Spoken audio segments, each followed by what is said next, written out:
Are you feeling spiritually lost, like you've tried everything, YouTube videos, online courses, even meditation apps, but still something is missing? Wondering, is this all there is? The world is loud and chaotic, and your soul is overwhelmed, craving inner peace, but you can't find your way back to yourself.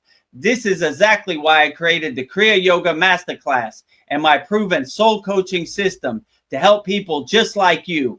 This isn't a video you watch and forget. It's a daily spiritual lifeline that brings you back to your soul. So if you're done feeling lost and you're ready to start transforming, then come join us. This is more than a course. This is your lifeline. Go to KriyaYogaMasterclass.com.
Welcome to our September 21st Vedagurudev Soul Talks live from a Thailand beach. As you can see the palm trees in the background, we are live from a Thailand beach.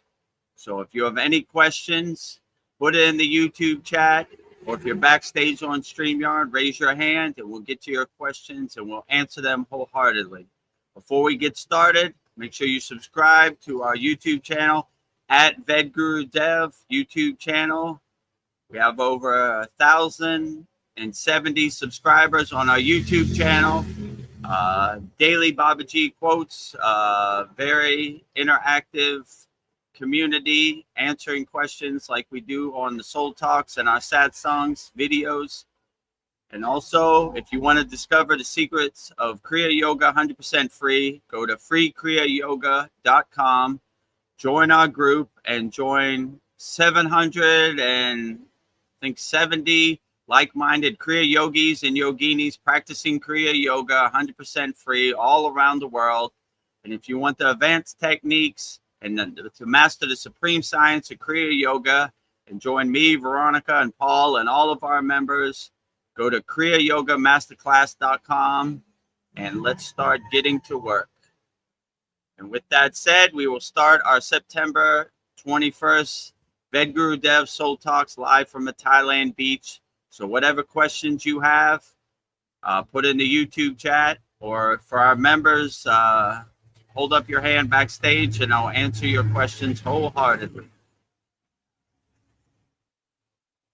So I guess with that said, Veronica is coming to the stage. Namaste, Veronica. How you doing today? Namaste. I'm doing great. Today. Oh, go ahead. And we have Paul backstage also. Namaste, Paul. Namaste. I wore my my beads today. I was hoping some of your Guru Mojo Shakti would like rub off on them, you know. Okay, I'll transmute you some Shakti energy to your Raksha beads, to your mala. Thank you. Yeah, so I've got you know, some interesting stories about a guy that, you know, came into my shop. Would you like me to relate that to you right now?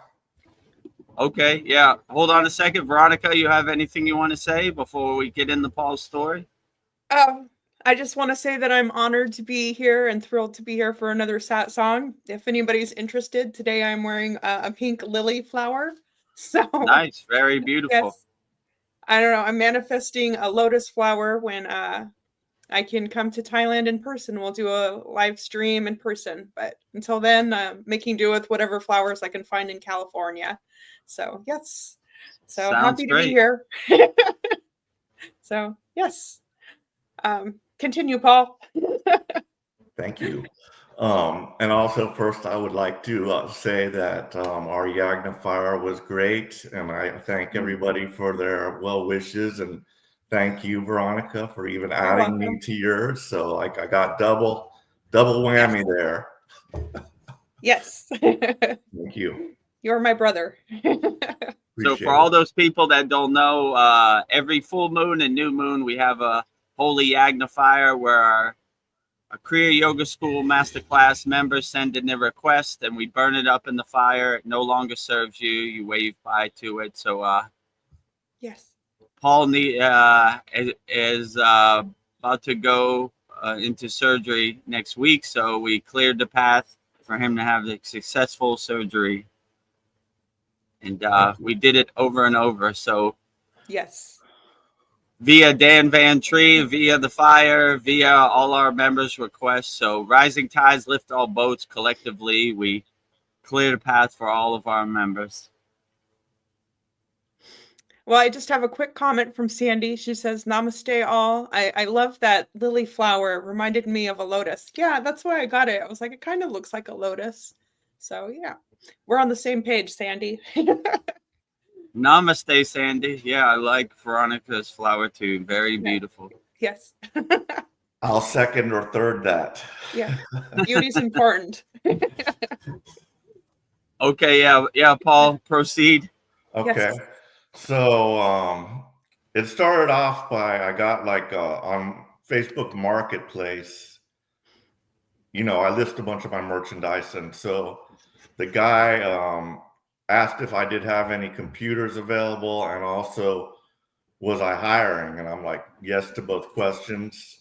And then he made a comment like, oh yeah, I'm gonna be by there, you know, for sure, and you know, whatever.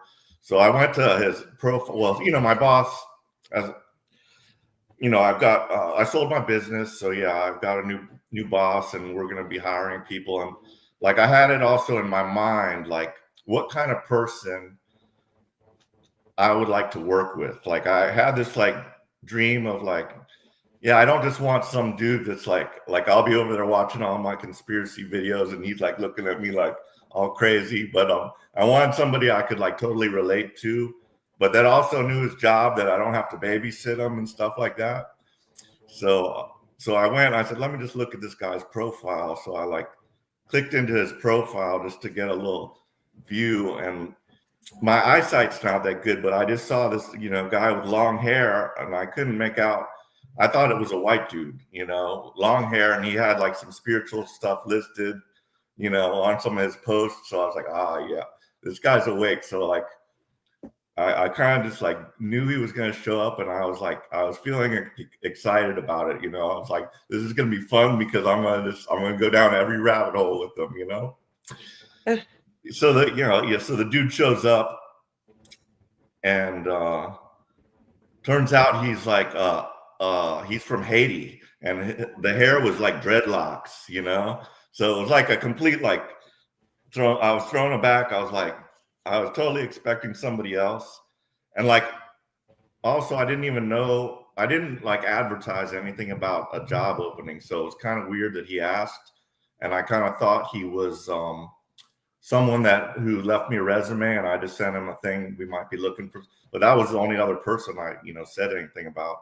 So I kind of thought it was him, but yeah, he shows up, and so I start talking to him, and yeah, he's very knowledgeable and everything. But then, so I started going down all the rabbit holes with him, and so he told me he was from Haiti, and he told me some of his stories about voodoo, because that is where the voodoo religion is from. So, you know, I don't really have any questions, but this is a talking point about various religions because voodoo has a very bad rap, just like God. Like when you say God, it could have a lot of baggage attached to it, judgmental God, a God you should fear. But voodoo, it's in every movie. Oh yeah, the voodoo doll. Voodoo is like an evil religion. So, and I knew this was BS, and I didn't even like ask him about it. But later I went to AI and I searched up all about the voodoo religion, and they're monotheistic. They have one God also, and then they also have like their ancestors, and they also have like saints that they do. So it's almost like every religion. We got the one God, and then you got your saints and stuff like that. But of course, they have their own cultural things, and like that magic, the voodoo magic. So he related to me, and he says he has other stories, but I haven't gotten into them yet. But about they were sitting in coals, just like you. I asked you that question. Did you ever walk across coals, or had you heard of that? So yeah, he said they were sitting, like just actually sitting in the coals, and their clothes actually was catching fire, and they were unaffected, and they would take the hot coal, and put it in their mouth, So he told me that story and a little bit about his mom and some interesting things. But so yeah, that was pretty much it. So and I just feel, he'll be the next one. I already sent my boss a good review of him. I said, it's up to you two to negotiate salary. I didn't talk anything like that. I'm not going to tell him how much I'm making. That's his business and between them two. So yeah, if they can make an agreement, I think he'll be great, and I'll get along well, and it will be a lot of fun for me. It'll be twice the fun. Well, Paul, Sandy says that you are a great storyteller, Paul. By the way, you are, Paul. Thank you. Well, that's cool. Yeah. So, there are a lot of different paths to God. I mean, if they're doing voodoo in Haiti, I'm kind of familiar with it because I live in Miami, and there's a lot of Haitians. I forgot what they called it, but if they're not hurting anybody and they're helping people, why not? The only limit I have is when you hurt people. That's when you're going a little too far, or you're trying to invoke negative energies to bring bad things to other people. But if that's the incarnation or the form of God that you resonate with, why not? As long as you're not hurting anybody, it's perfectly fine. The only line I think is when you cross the line of hurting people or harming people or attaching to negative energies, then I wouldn't do that. But whatever you call it, whatever your path is, as long as you help people and uplift people, why not? I mean, a lot of people say a lot of things, like you say, voodoo has a negative connotation, like they're hurting people, they're doing black magic or whatever. But I don't know. A lot of people say a lot of things. There's a lot of misinformation. So exactly. I don't have enough knowledge about it to make any judgment or decision on it at all. I would just say, if you're coming from a place of love, not hate, you can never go wrong. Voodoo, whatever it is, like you asked me before about Satanism. I was like, I don't know. I never had an audience, So, long as you're not hurting anybody. I mean, they say a lot of things like, I would just experience it for yourself. Then you would know, did this make me feel good or did this make me feel uncomfortable? And just use your own discrimination and discernment. So, yeah. Exactly. So I would say that like in every religion, there's going to be both, like there's going to be good people, bad people. And like, there's those that do the black magic. And then there's the other ones that are, good. And like on my way to work, actually, there's two, they call them botanicas, where they sell all the stuff for magic and stuff. And I could clearly tell one was like demonic. It like had like a skull on it and stuff. And the other one kind of looked like a white one. You know, it was like, you know, it might have said something about Jesus, but they were both two different ones. You know, a lot of the Mexicans go there and do all that stuff. But yeah, you know, so yeah, so you know, if you're interested, just do an AI search on voodoo, and you will. You know, it goes into depth all about everything about it. You know, it's amazing, the AI. So, you know, it's a great tool.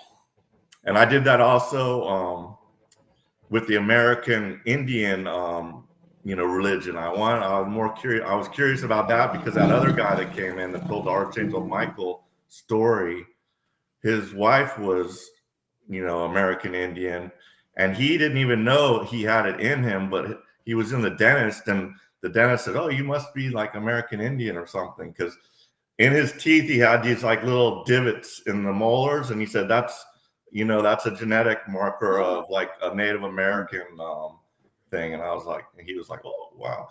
But I was curious, and I always felt kind of resonated towards that, you know, the Native American and you know, earth and the sun and great spirit and just that type of energy. But yeah, it's a great tool. So you search up any religion you're curious about and get a good breakdown on it.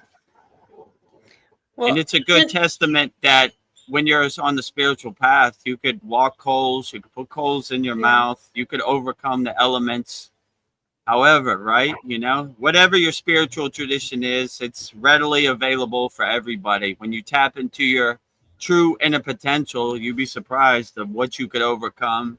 I've definitely seen yogis and yoginis in real time overcome the elements, you know, not be affected by the frozen tundra, the Himalayan mountains, the brutal wind, you know, the freezing cold weather. You know, they just walk up there barefoot with a little dhoti, you know, covering their private parts, and come back.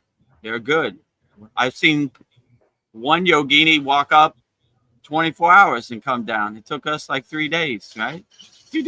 Walk up, walk back, you know, like, you know, and these rocks are like razors, you know, on your feet. So unaffected by it, you know. So yeah, if you really tap into your true inner potential, then you could walk over coals, you could put it in your mouth, you could sit in the freezing cold tundra of the Himalayan mountains, and if you have these tools in your toolbox, then you could heat up your body, you know, you won't be frozen. So yeah, I would definitely say you'd be surprised at what you could do if you tap into your true inner potential inside you as you. Well, Sandy had a comment about the voodoo. She says that I really don't know anything about voodoo outside of Haiti itself.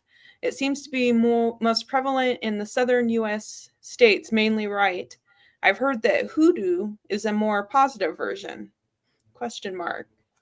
So. Oh, interesting. Yeah, I guess in like Southern America, like New Orleans and this type of stuff, they do. I mean, I've heard. I've never seen it, you know. I mean, my only basis is like movies or whatever. Me too. I've seen some movies where they're doing some kind of black magic in New Orleans, or they have some kind of ceremony or whatever, you know. So yeah, maybe. But I would always say anything you do come from a place of love, not from hate, you know. And I don't see how you could go wrong, whatever you call your spiritual practice, you know, if you come from a place of love, not hate.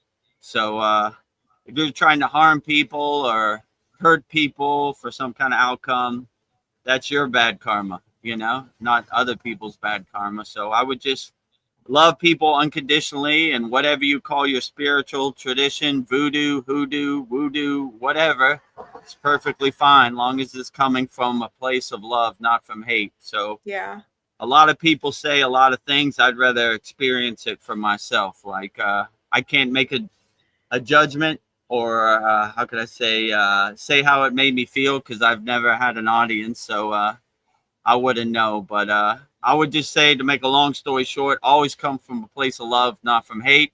You can never go wrong, whatever you call your spiritual practice. So well, Sandy says, thanks, Paul. We'll definitely go down that rabbit hole. My partner often is the one to tell me about the conspiracies, but I do get downloads from time to time, so-called conspiracy, aka truths. And then she says, I meant practiced in the South, not prevalent. Oh, no problem. And then she says, fear is what puts those spells in motion. Do not feed the fears. I agree. Don't feed them. Yeah, I agree with you too. If you're a fearless yogi or yogini, then these black magic have no effect on you. You know, like you have your shield up. You're practicing unconditional love, and you laugh at it like the joke it is. The yogis have a perspective. Death is a joke to me. I am the death of death. So when you laugh at death, you laugh at all their fear-based propaganda. Like, this is kindergarten, you know. I laugh at death, you know. Like I kick the devil in his ass whenever I see him. So this is light work over here, you know. So yeah, if you have your shield up and you're coming from, like I said, a place of love, not hate, then these things have no effect on you. So no matter how many people send demons to me or try to put a curse on me, I have my shield up. It has no effect. So I laugh at it like the joke it is. I was like, that's the best you got? Kindergarten, light work over here, you know? And sorry. Yeah. You said laughing. Yeah, I laugh at the I don't know, the negative energies, the lower frequencies. So yeah, so when you basically the way karma kind of works, when you send negative energy to other people, it reflects back on you. So I wouldn't transmute negative energies because it's going to poison the vessel that projects it. Let's say it like that. So never be in a fear-based state. Always be fearless. Laugh at their narrative. Laugh at their ghost story. Laugh at their black magic. Laugh at their lower frequencies like the joke it is, you know. But like Sandy said, it never works unless you're in a fear-based state. Like if you're not scared, it has no effect, right?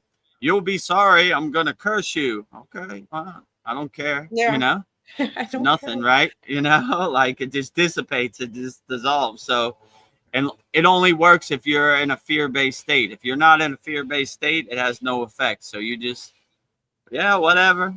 Try your best. I got my shield up. I've done my inner work. You know, I'm a nuclear power plant radiating divine energy. So if you think you could affect that, I'd like to see you try. You know, I'm ready to dance anytime you want. So, but in my perception, they only want fear-based people, like easy targets where their narrative is easily become your narrative. If you know who you are and you're self-realized, then no one can tell you who you're not. So you just laugh at this like the joke it is. Like, yeah, okay, whatever, sure. You know? Yeah. I'm going to curse you. I'm going to put voodoo on you or black magic or, you know, you'll be sorry for the way you treated me. Okay, whatever, sure. Give it a try, you know? But Sandy agrees with you. Yeah, go ahead. Oh, Sandy says, yeah, that reminds me. I pulled the devil card for myself the other day, and I'm like, bring it on. I'm bringing the light. Bring it on. There you go.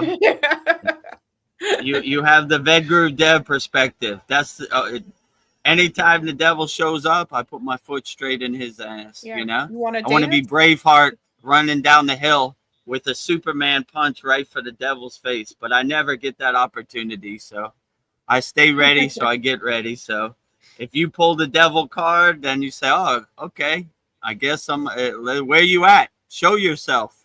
I want to see it. But yeah, they never come.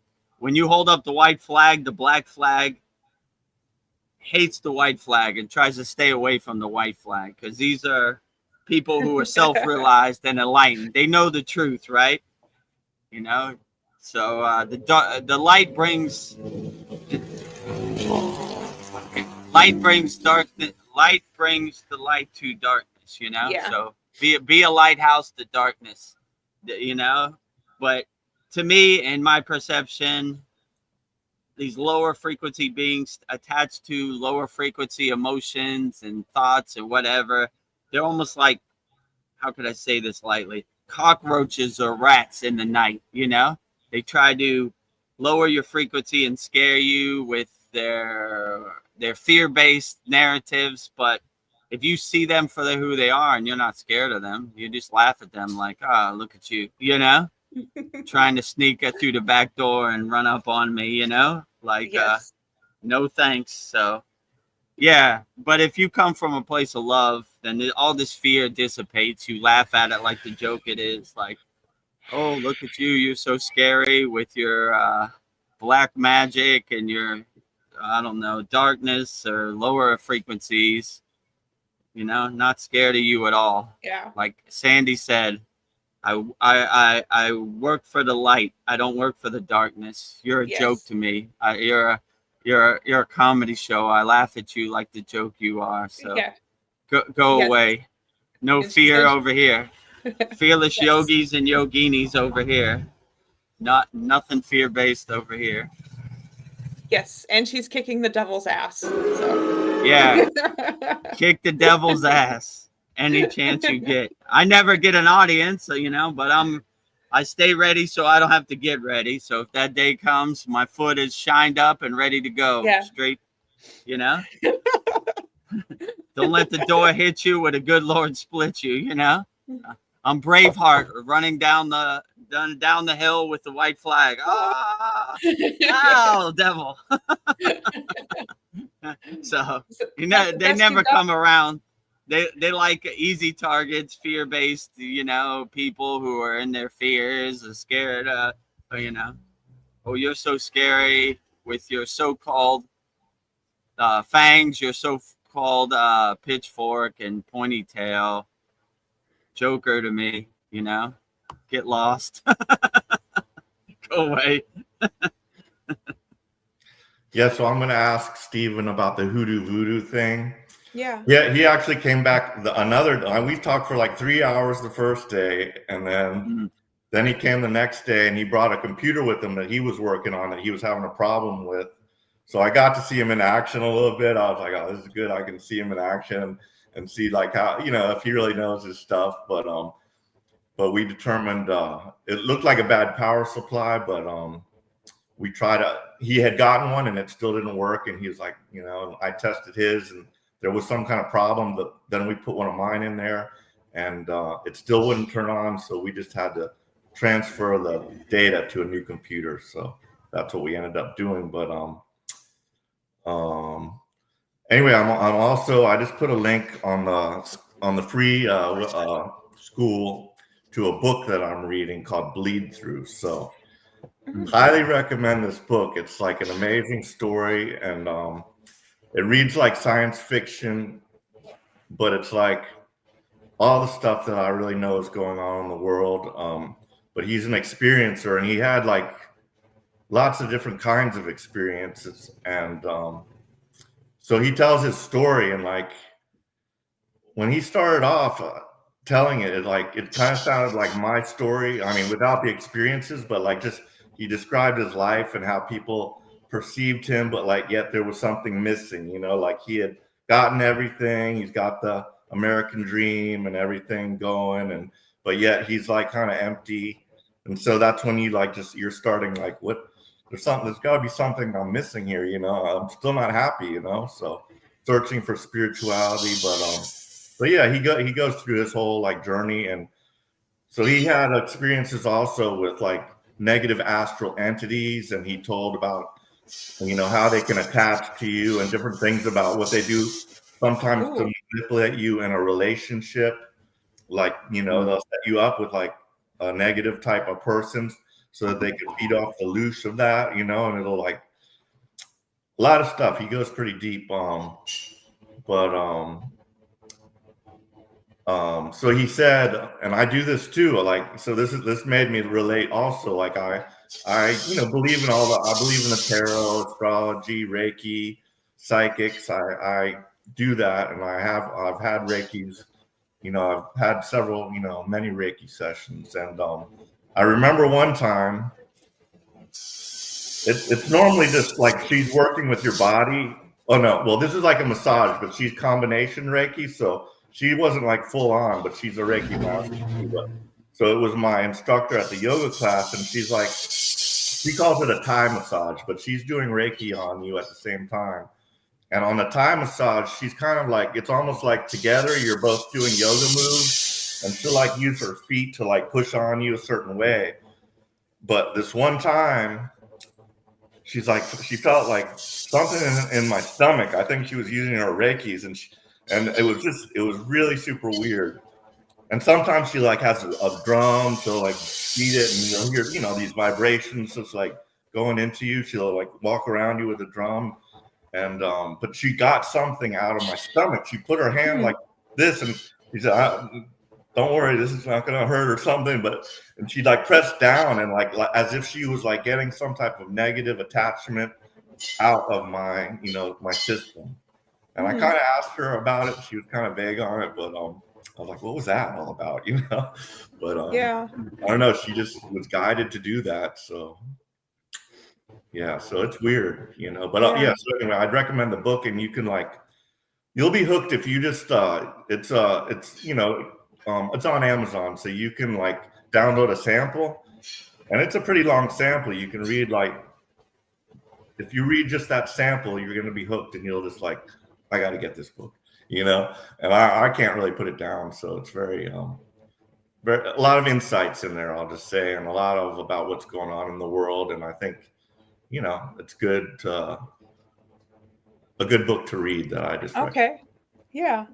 What was the name of it again? It's called Bleed Through. Bleed Through. Okay. And you know, that's kind of like different frequencies and stuff, and like the bleed through that like we might be getting, like causing like the Mandela effect and different, you know, weird things that are going through that, you know, that happen here on Earth. So I think that's what the name is about, Bleed Through. It's like he's like a different consciousness level is, you know, bleeding through ours and affecting people, you know, such as us, to raise our consciousness, raise our vibration so that we can live in that energy, you know? So yeah, it's a great book. Okay. And it is on the free site. I always just post on the free because I know anybody in Master will see free, but I don't know if I post in Master if free will see. Will they? Yeah. Does it work either way or not? No, the free they can't see inside of our master class. But yeah, it makes sense just to post in free for me. You know, that way everybody can see it. Yeah, everybody. Most of our members are part of the free school too, so they could see it also. Because a while I was like putting the same thing in both sections, but I was like, that's not necessary, you know.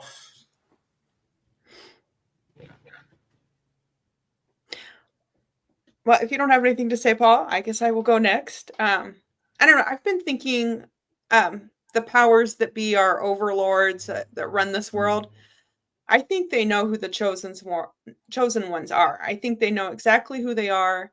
And they put as many distractions and traumas in our way, and they make it really hard for these people to wake up. And I don't know. I think people who remember who they are, they're the ones that can't be bought, broken, shamed, or silenced. And if you're a chosen one, you're a threat to those powers that are running this world.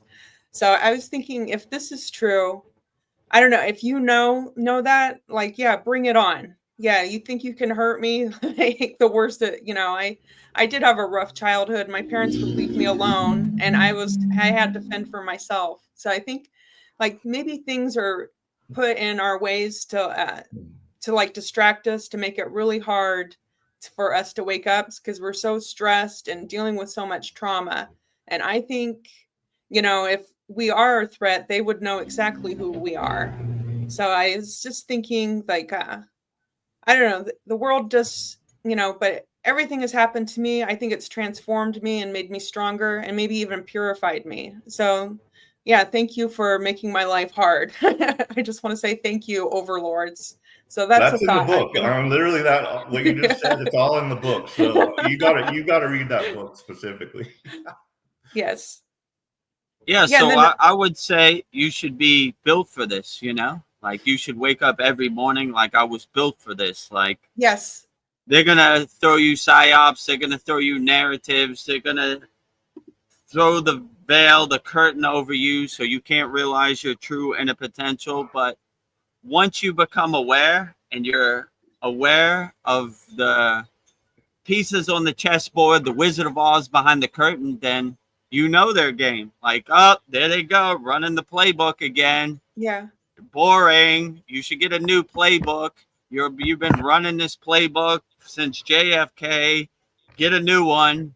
Upgrade your playbook. You losers. You're such losers with your losers. fake psyops and your fear-based narratives and your ghost stories. I want no part of it.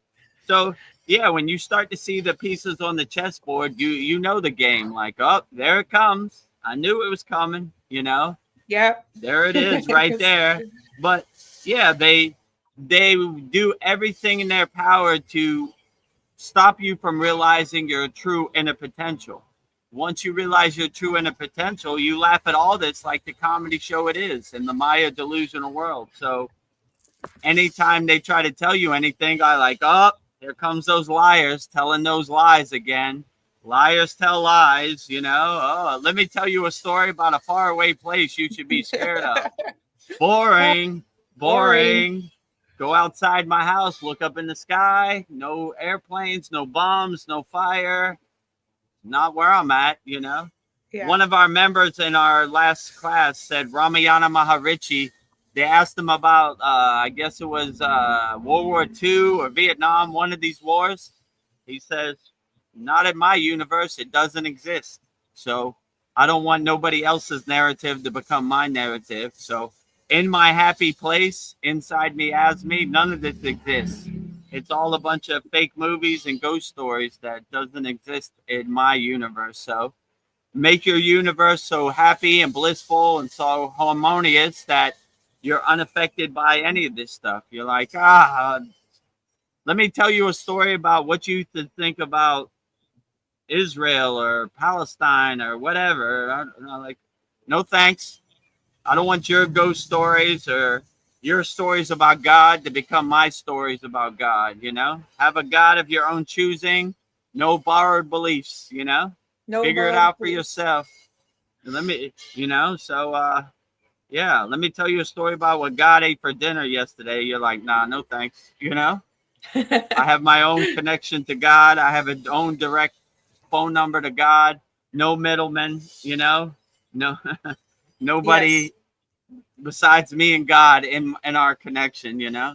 I don't want anybody to tell me what God is or what God did or you know. So yeah. But if you could see the 3D pieces on the chessboard, the Wizard of Oz behind the curtain, you already know their game. Like here they come. The Here Maya they keeps come. Maya in. There it is. The delusion is at all-time high today, but it's at all-time high every day. So another day at the office. Here they come with Yep. their stories, and you know they want you to do is regurgitate their stories. Like, let me tell you how you should feel about the president of the United States, or let me tell you how you should feel about this or that or that. I'll feel however I want to feel about it. You know, I don't work for any of you. You have no control over me. I'm sovereign. I use my own discernment, my own discrimination to make decisions, and I don't want your ghost story to become my ghost story. So keep it over there, you know. Yes. If a tree falls in the woods and I didn't hear it, did it really fall? I don't know. I didn't hear it. So, Yeah. you know, Not my but reality. their job is to bombard you from all directions with their narrative. So you've been conditioned from birth just to regurgitate, right? You know, and not question, right? I used to like when I used to go to Catholic school. What did nun say? Thinking is a sin of pride. You should not think. We've done all the thinking for you. You only regurgitate and memorize, right? Jesus did this. Jesus did that. This is what Jesus said. Blah, blah, blah, blah, blah, blah, blah, blah. You know?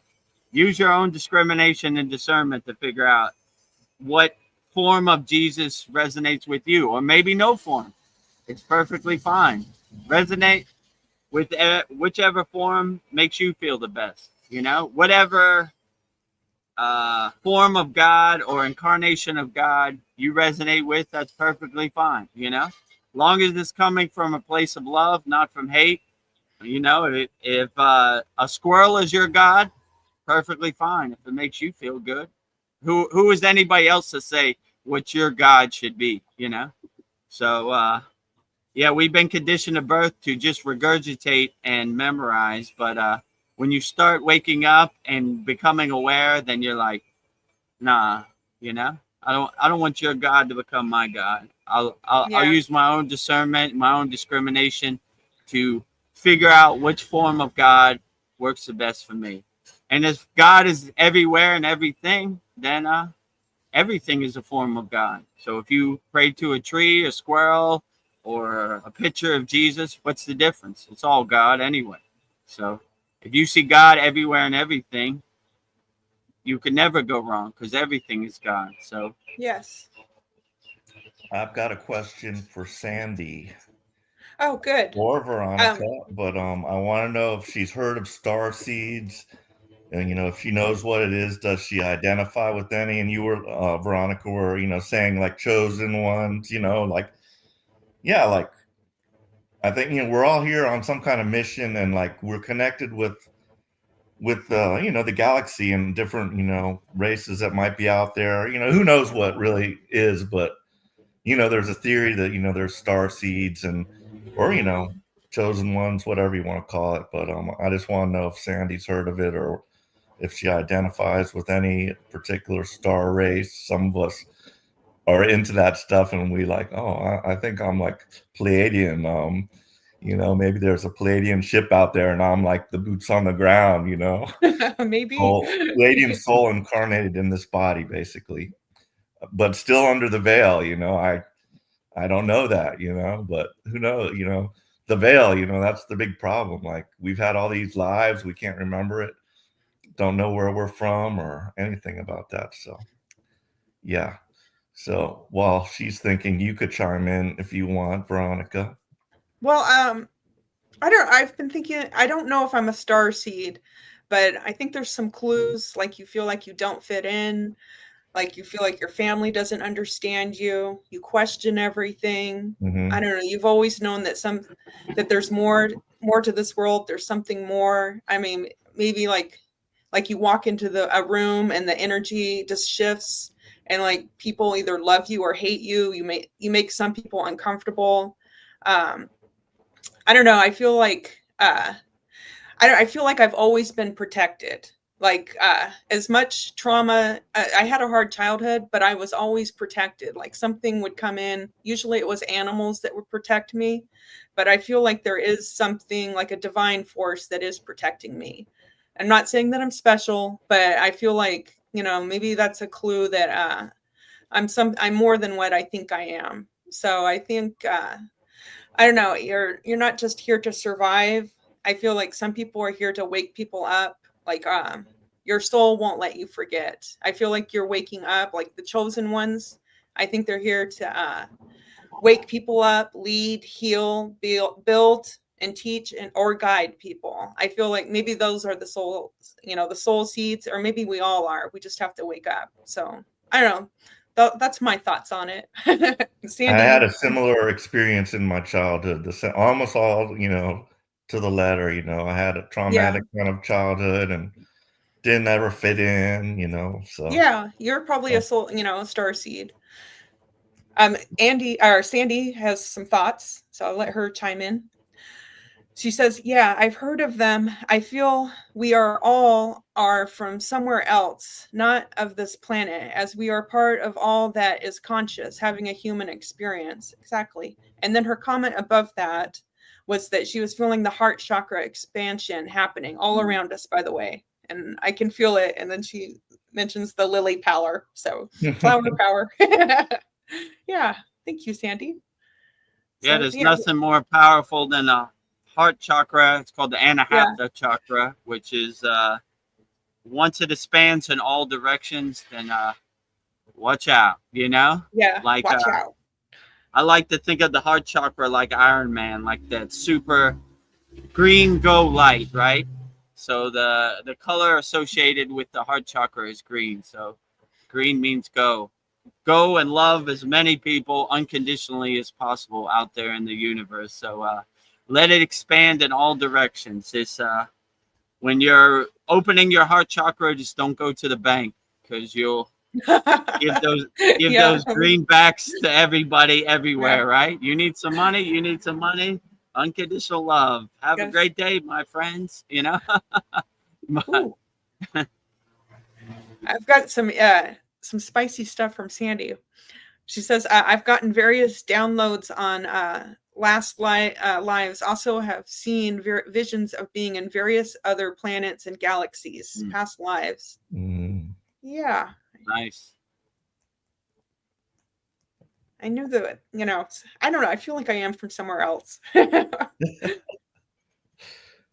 We're all from Mars, actually. Yeah, maybe. Yeah. If you're drawn to this channel.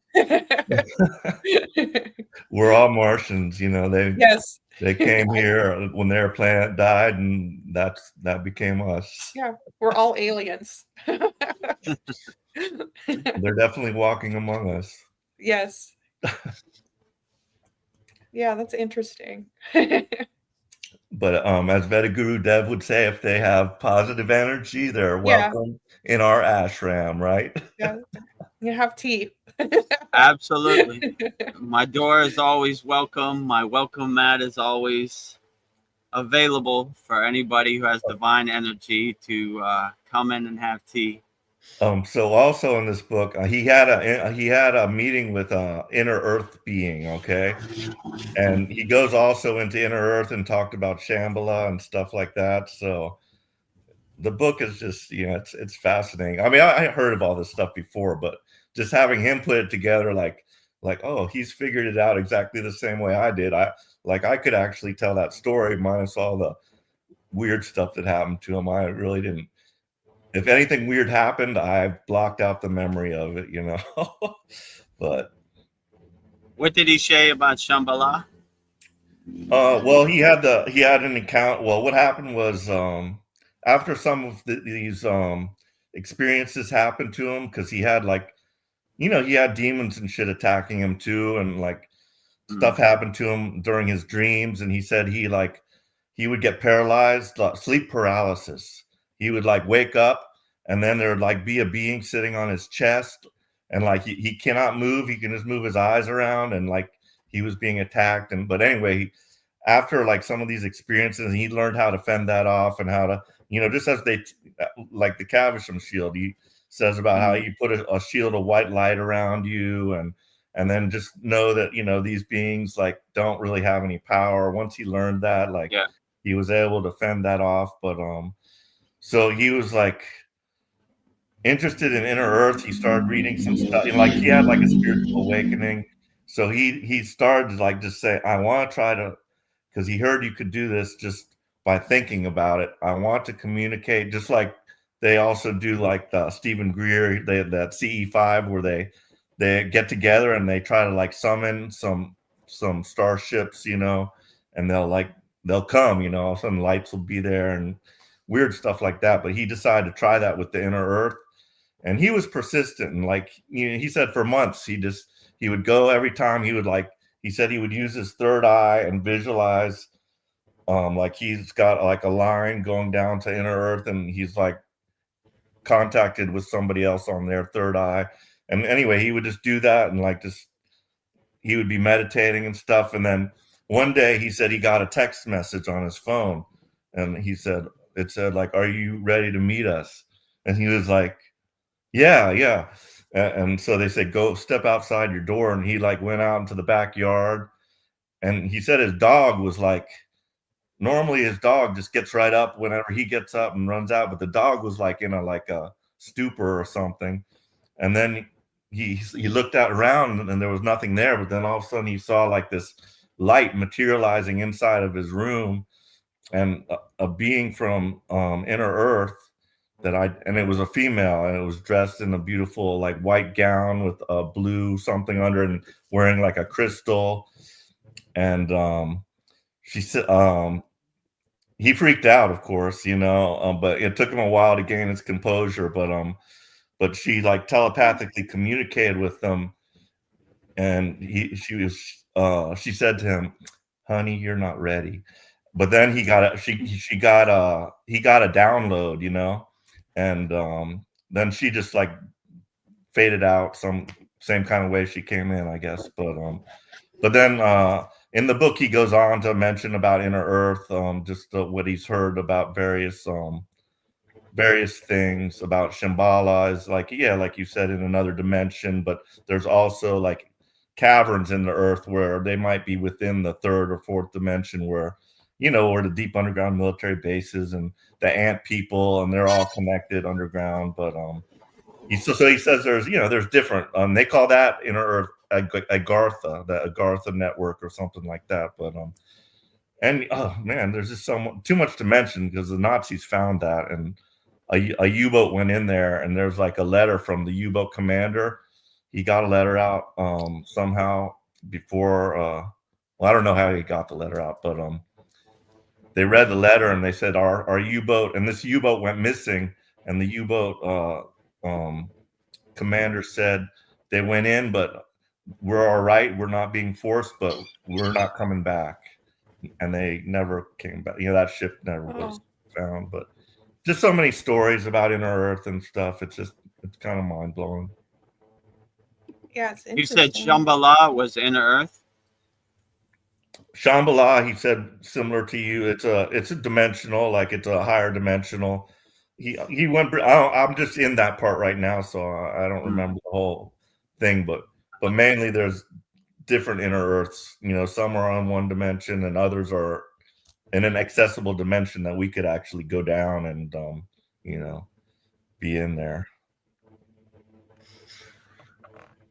Well, I have a couple comments from Sandy and Zane. So Sandy says, so because I think everyone is having a physical human experience is technically a starseed. By my personal definition, I think of myself more as a light worker, and I am grateful to have been in a low-grade depression literally for decades, because after having experienced the light for a short time, I now know it was possible. Yeah. Yeah, true. Once you attain a state of self-realization, enlightenment, samadhi, whatever you want to call it, you always want to go back to that. So, and the pull of the Maya delusional world doesn't have its pull anymore, right? So it almost was like junk to you. So you realize that these inner states are inside you as you, and it can't be attained externally. So when you cultivate your inner light, then you always want to go back there. And all these so-called things they say will make you happy, you realize that happiness is internal, not external. So when you become a light worker, you never want to go back to the darkness or the depression. You always want to stay and exist in the grace of God, sunbathing in the grace of God, as I like to say. So yeah, it does. The Maya delusional world, the depression, the lower frequencies, the lower instincts don't have the pull that they used to. It's almost like trash to you. It's like, oh my, I don't even know why I was there. But sometimes you have to go through that to not take for granted of what you have now in the present moment. So yeah, when you come out of that pit of despair, you're like, man, I never want to go back there. It's almost like going to jail. Like when you get released from jail, you're like, whoo, I'm going to fight for the light forever. I'm never going back to the darkness. Man, that was a rough ride, I'm surprised I survived that, Many people don't make it out. So you cultivate and enhance the finer things in life. Like I wake up with a big smile on my face and enjoy the sun for what it is, and sing songs to the sun and give praise to the sun, because it's a beautiful thing. So you stop taking for granted, and the beautiful creation that the source has made just becomes more vivid and more dynamic. And like the things you used to make you happy don't make you happy no more, right? So yeah, I'm glad Sandy was able to come out of that pit of despair and become a light worker and hold up the white flag. That's very honorable. I try to do that too as much as possible. Always come from a place of love, not from hate. Radiate unconditional love. You can never go wrong. So yeah, but this world, if you attach to the lower frequency, it's a rough ride. It's a roller coaster up and down, left and right, jerking you, pulling you from side to side. So don't let it pull you on all directions. Focus your awareness, your consciousness into one Bindu point and do your inner work, and you'll come out of that pit of despair, no matter who you are. If I could do it, anybody could do it, as I like to say. Yeah. Well, I have our brother Zain Ahmad. He is here. He says, "Hi, everyone. Namaste." Hi. Namaste, everyone out there in YouTube land. If you have any questions, put it in the YouTube chat. We'll answer it wholeheartedly. Zain, I like your profile picture. It looks like Lord Ganesha. I love Lord Ganesha. Nice. Jai Ganesha. All right. The remover of all obstacles, Lord of success. Never go wrong with Lord Ganesha. All my favorite things. Sandy says, bringing the sword of love and slaying all the fears. Hell yeah. Slay it all. Yeah. Yeah, definitely. Radiate unconditional love. In our Kriya Yoga Masterclass, we have a very profound meditation. It's called the Shield of Light, where I actually have a sword in the video, and we're cutting all the cords. We're cutting all the negative cords that no longer serve us, and being free. Be a free bird. Don't stay in your cage. Once that door opens up and you become aware, you become self-realized, fly and be free. Be a free bird, you know? Yeah. So cut all those cords, you know, use the sword of divine love to cut all your cords that no longer serve you, all the conditioning that no longer serves you. Cut it, throw it away, burn it. You know, we have all those techniques in our school. Yesterday, we had a very profound new moon yagna fire where we burned up all of our members' problems, and that's what we're doing. These problems no longer serve you. These financial problems, these health problems, these emotional problems, these family problems no longer serve you. Watch it all go up in smoke. Swaha, you know? Actually, let's play that video of the yagna so they can see what we're talking about. And yeah, this is our yagna. We burn up our members' problems in the holy yagna fire, so you could get an idea of how it works. I print it on a piece of paper, I read it, then we throw it in the fire. Wave bye-bye. Bye, Felicia. See you later. No longer serves me. Whatever problems are attached to me, money problems, health problems, family problems, emotional problems, burning all samskaras, all vasanas, all ego, all karma, all Maya delusion, definitely all fears, all obstacles, all blockages, all resistance, all impurities, all impossibilities, up in the holy yagna fire. All right, here we go. Cal Spalding from Idaho Falls, Idaho, USA Public. With much appreciation and thanks to the divine science of Kriya Yoga, please continue to release all toxins and energies not aligning with my true bliss and harmony of unity consciousness. Move beyond all Maya ego identity. Please help put synchronicity with divine timing in our path to help others as a reflection of each other. Please help the Kriya Yoga School and Vedagurudev and all the Kriya Yoga family to feel the divine inner true bliss and blessings, helping us daily in our lives from the divine science of Kriya Yoga to overcome all Maya delusion and that true inner harmony and bliss. We are truly the eternal presence beyond all words and mind separation consciousness. Help us all self-realize to the true capacity, all as we are. this inseparable true union. We are overcoming the individualized to seeing the true entire wholeness as the entire ocean in a drop with no real isolated separate waves divided against the wholeness. It is truly pure bliss and silence. So be it, it is done. So be it, it is done. So be it, it is done. Om Kriya Babaji Namo. Om Shanti Shanti Shanti. Om Namaskar. Peace and blessings to the eternal truth and bliss that Kriya Yoga unfolds in our divine inner light. We truly can manifest within. Thank you for all the gifts of Kriya Yoga. Thank you for Babaji guiding the way and Vedagurudev for delivering the mail beyond the call of duty. May we all be blessed with that inner true lasting light, lit to shine and help us as one. Much gratitude to all as the divine in the divine, as that inseparable greater wholeness we truly are. Jai Babaji. Burning all Cal Spalding's problems in the holy Yagna fire.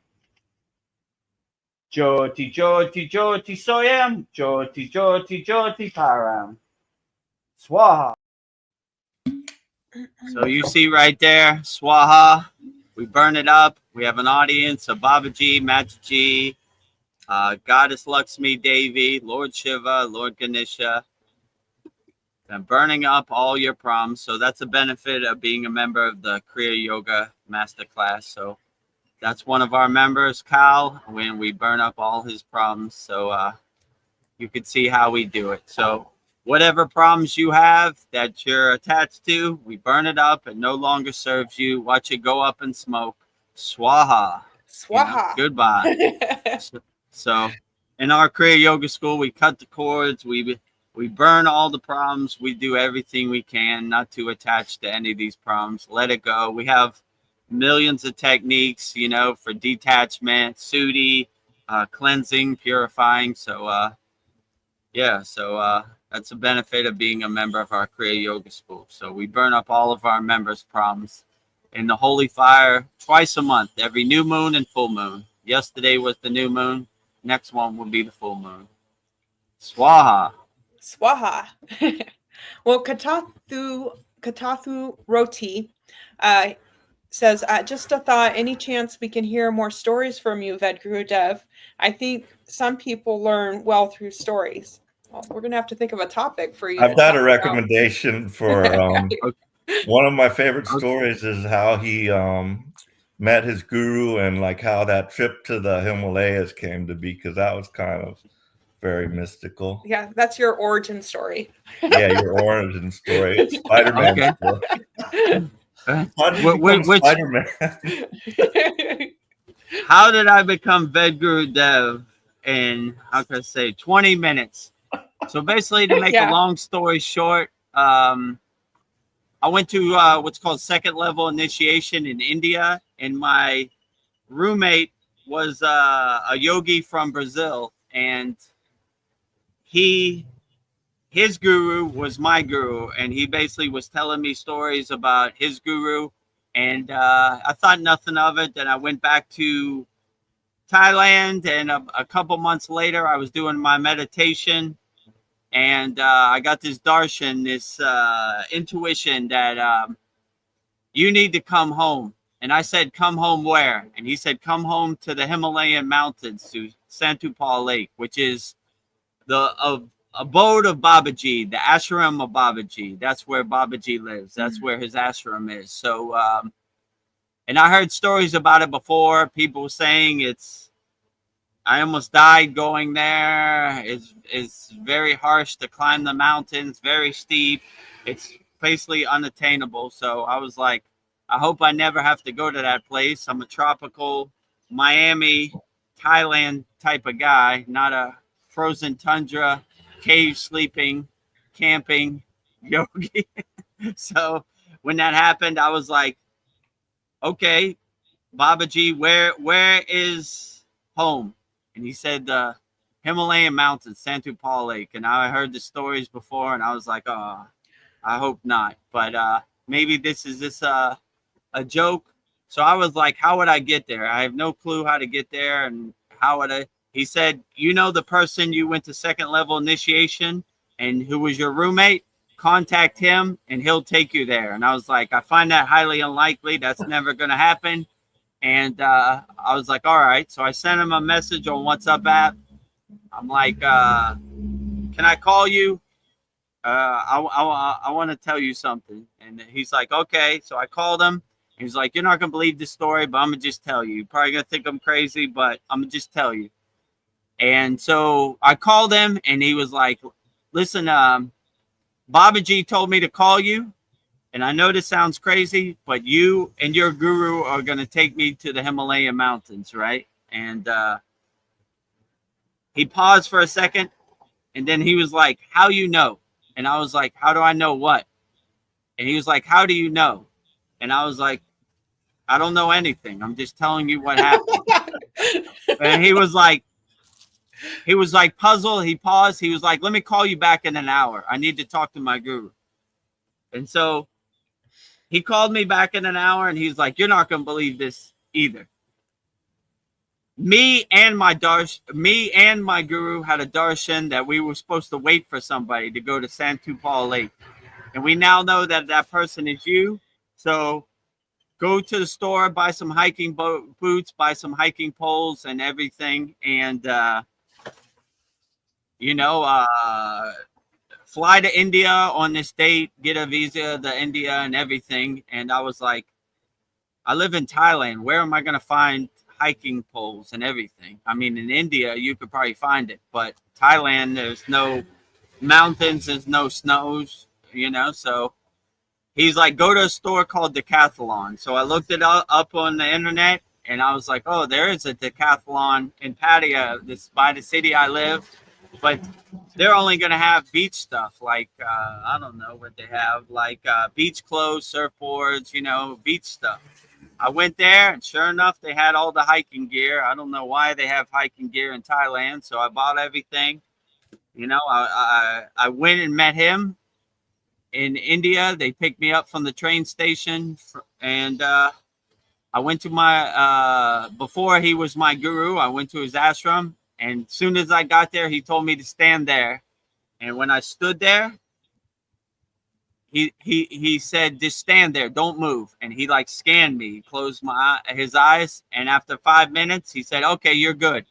And I asked him, what were you doing? He said, I have to scan you to make sure you're a real lover of Babaji, a true devotee. Because if you're going up the Himalayan mountains for like tourism, it's not going to work. We're going to have problems. So we need pure-hearted, true devotees to Babaji to go up. And so we went up the Himalayan mountains. When we were up the Himalayan mountains, I got named Diksha. My guru's named Swami Vedananda Saraswati. That's why I'm named Vedagurudev. And when we were in the cave in the Himalayan mountains, I got named Diksha. And that's how I became Vedagurudev. So my guru is Swami Vedananda. So all of his disciples and devotees, their names start with Ved, basically co-signing that I'm the real deal. So that, to make a long story short, that's basically how it happened. So here I am today. How I got here, who knows? We're all Veds too, right? I'm a Ved band.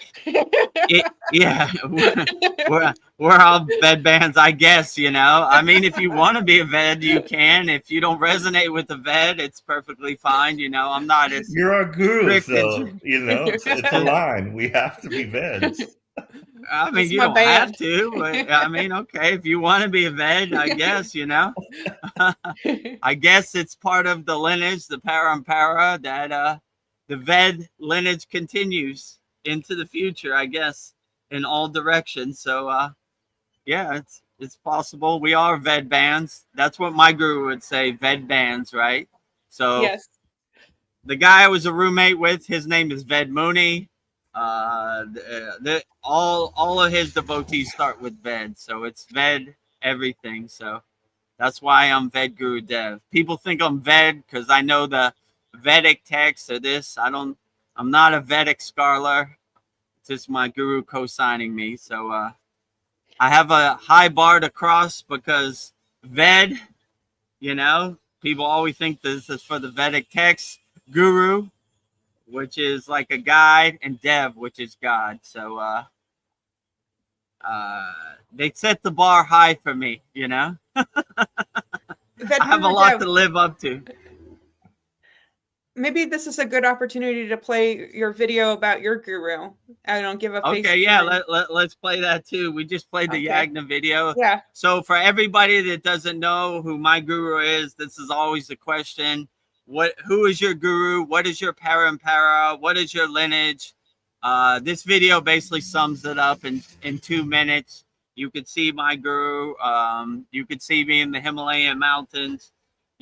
In the video where he's actually touching my back, that's the actual video where he gave me name Diksha in the cave of the Himalayan mountains, which is called Santupal Lake, which is a lake in the Himalayan mountains about 20 kilometers up. And this is the abode of Babaji, the ashram of Babaji. Many yogis have seen Babaji in the physical form there. So this is how I became Vedagurudev. Welcome, my name is Vedagurudev, and I am honored to be your teacher in this transformative practice of Kriya Yoga. I am an award-winning Himalayan yogi, holding the highest certification in Kriya Yoga instruction, recognized by India's most respected yoga acharyas. Since 2018, I have been teaching this profound spiritual science of Kriya Yoga to students all around the world, helping them unlock their inner potential, aligning with the divine. Who is Vedagurudev's guru? My revered guru is Swami Vedananda Saraswati. He is one of India's most respected yogis, swamis, and spiritual teachers. His ashram is located in Dwadahat in the state of Uttarakhand, India, nestled amidst the serene Himalayan mountains, near the sacred Babaji's cave. Swami Vedananda is not only a master of yoga, but also the author of several renowned books on the subject, sharing timeless wisdom with seekers worldwide. His teachings have profoundly shaped my spiritual journey and deepened my understanding of Kriya Yoga. What is Vedagurudev's lineage, parampara? My practice and teachings are rooted in an unbroken lineage of parampara, which signifies the uninterrupted transmission of Kriya Yoga knowledge, techniques, and values from one generation to the next. This Siddha tradition, known as Siddhanta, ensures the teachings remain pure and potent while adapting to the needs of the times. It is through this lineage that I not only learned the sacred techniques of Kriya Yoga, but I also absorbed the wisdom, energy, and the transformative power of the tradition directly from my beloved Sadguru Deva, Maha Avatar Babaji Nagaraj, the immortal fountainhead of Kriya Yoga. Why the name Vedagurudev? The spiritual name Vedagurudev was given to me by my guru as a part of sacred initiation called Name Diksha during a profound experience in the Himalayan caves near Satupan Lake in Barinac, India. What is Name Diksha? Name Diksha is a sacred initiation where my guru bestowed a spiritual name upon me, Vedagurudev. My name symbolizes a new spiritual identity, marking the commitment to the spiritual path, my alignment with higher truths. My guru intuitively chose the name Vedagurudev based on my energy, potential, and inner nature. So there you have it. That's my hit it again. Okay. And blow the conch, right?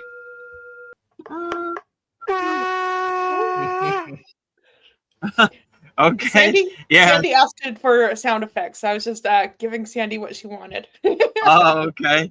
Yeah, so that is, to make a long story short, my lineage, my parampara, and that's basically how I got on the path of Kriya Yoga. So if I could do it, anybody could do it.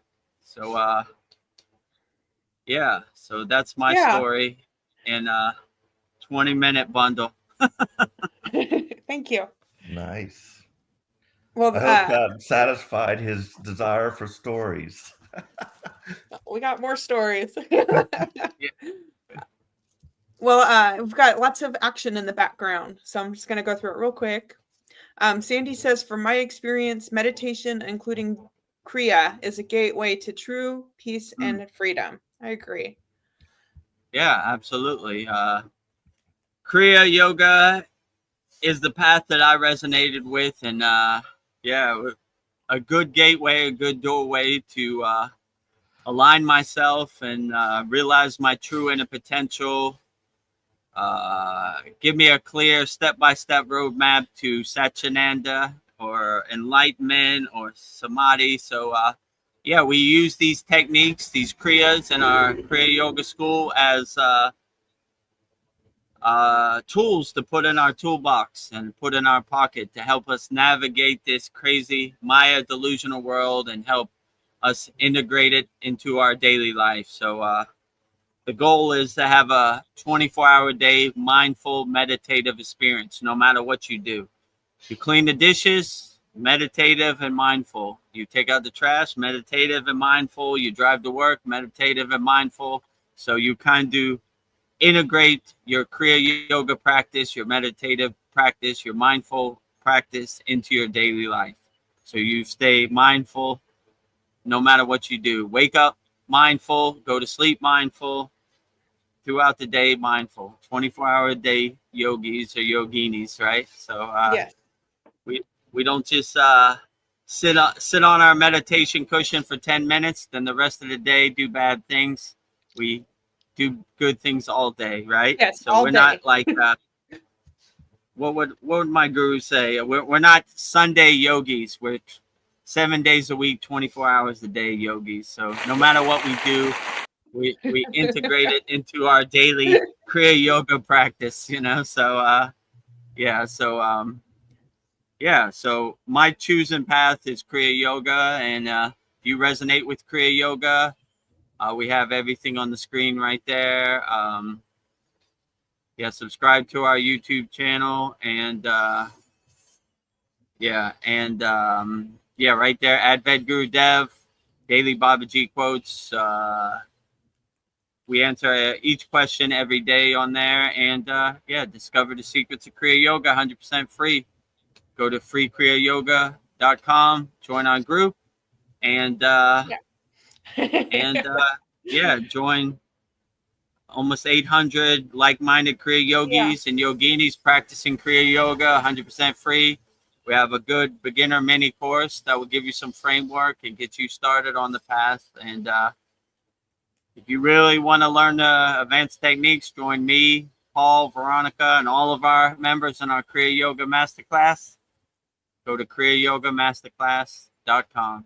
But yeah, just do whatever resonates best with you. That is the best. But just giving you some step-by-step structure, roadmap to get you started. So start off slow and work your way up, you know? Nice. Well, Katafu Roti has lots of questions for you, Vedagurudev. Okay, great. He wants to know, can you recommend us to any other teachers, YouTube channels, books, music? So what are you into? Me personally, my plate is full with everything I do with the Kriya Yoga Masterclass and the Kriya Yoga School. So I would suggest the best thing for you to do is join our free school. We have a member named Kyle who posts literally 30 videos a day on our in our community posts, right?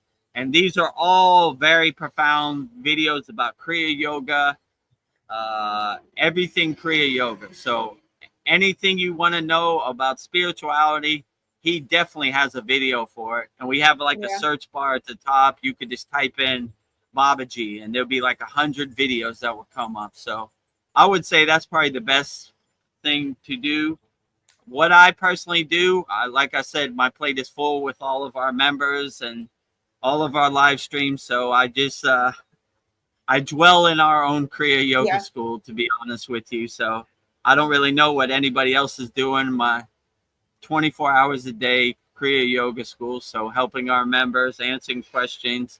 But my best suggestion would be to go to freekriyayoga.com and join our group and click on the community tab, and you'll see like thousands of videos, right? So Cal posts a lot of videos. I post a lot of videos. Veronica posts a lot of videos. Paul posts a lot of videos. So, yeah, that would be my best suggestion. Recommend a book also. Yeah, so Paul recommends books, and Paul has quotes from the Bible. I have daily Babaji quotes. Kyle has millions of videos, so you could all like aggregate it in one place. Let's say it like that. So that would be my best suggestion, because it'll probably take you months to go through all these videos and YouTube. You know, you could just join our free Kriya Yoga school and see everything in one place. That would be my suggestion. Subscribe to our YouTube channel, which probably you're already subscribed. Anybody who hasn't subscribed, subscribe to our YouTube channel. Daily Babaji quotes, daily satsang edits. So, yeah, that would be my best suggestion, you know. And the platform we're on is called School, so it's pretty cool. We have beginner courses to get you started. It has a tab called Map where you could see where all of our members are around the world. It has like location pins. So yeah, I would join the free Kriya Yoga School. A lot of value there, a lot of videos, and yeah, that will set you on your way. Yeah. Well, I will say this is one of my favorite books, The Voice of Babaji, and you get a lot of inspiration from your Babaji quotes. So you feel like Babaji is talking to you. So yeah. That's where all my Babaji quotes come from. Voice of Babaji, pretty much, you know. Yeah, that's a good one. You know, if you love Babaji, that's a good one. Straight from the source. It's like the Bhagavad Gita, but for Kriya Yogis, for Babaji, right? You know how Arjuna talks to Krishna. VT Nilakandan talks to Babaji every night. Yeah. So you get it straight from the source. Another good one is The Holy Science by Sri Yukteswar. Yeah. Absolutely. Autobiography of a Yogi. These are all very profound Kriya yoga books, you know, and yeah, you can never go wrong. Bhagavad Gita, the supreme science of yoga. So yeah, this would definitely get you on the right track and the right path. But yeah, so that would be my best recommendation. Yeah. Well, my favorite YouTube channel is, I'm biased, but it's the Vedagurudev Kriya Yoga channel. But I do like to watch Shri M. He's good too. Yeah, Shri M is great also, you know. Sadhguru, I watch here and there, you know. Yeah. But yeah, use your own discernment and own discrimination. See what resonates with you, you know. Whatever channel resonates with you, that is the best channel. Yes. So you will know. But well, I've got another juicy question for you. I don't know. Any dating advice? What to look for in a partner? How to find a partner? Good question. That's a question I need to ask myself, you know. But so let me think. I'll use my discernment and discrimination. I would just say, look past people's physical form and look at their soul and their inner energy. And if you match with it and you harmonize your frequency with their frequency, there's nothing better than that. For our 1 year anniversary, Veronica painted a very profound painting. It was divine union of Shiva and Shakti together, right? So you want to have somebody that adds to your equation, not minuses from your equation. So if you're lucky enough to find your Shiva and Shakti, your Shiva and Parvati, your Brahma and Saraswati, your Lakshmi and Narayana, you know, your partner that really uplifts you, you know, like if you have one flame, that's just a fire. But if you have two flames, that's a super fire. So if you have somebody that you can merge together with and uplift your consciousness, then that is a beautiful thing that supports you and uplifts you on your spiritual mark.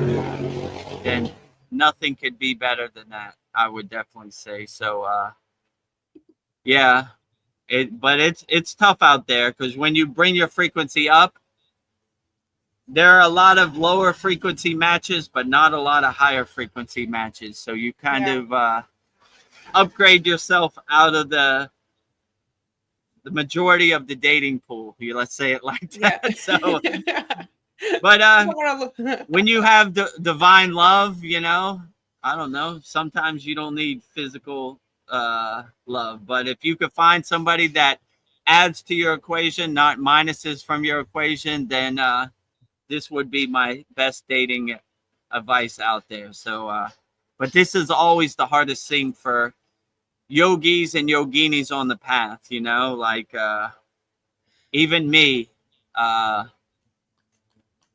you're on your spiritual march, you have people that don't understand your spiritual march, so they become a drain on your spiritual march. So if you could find somebody like that, never let them go.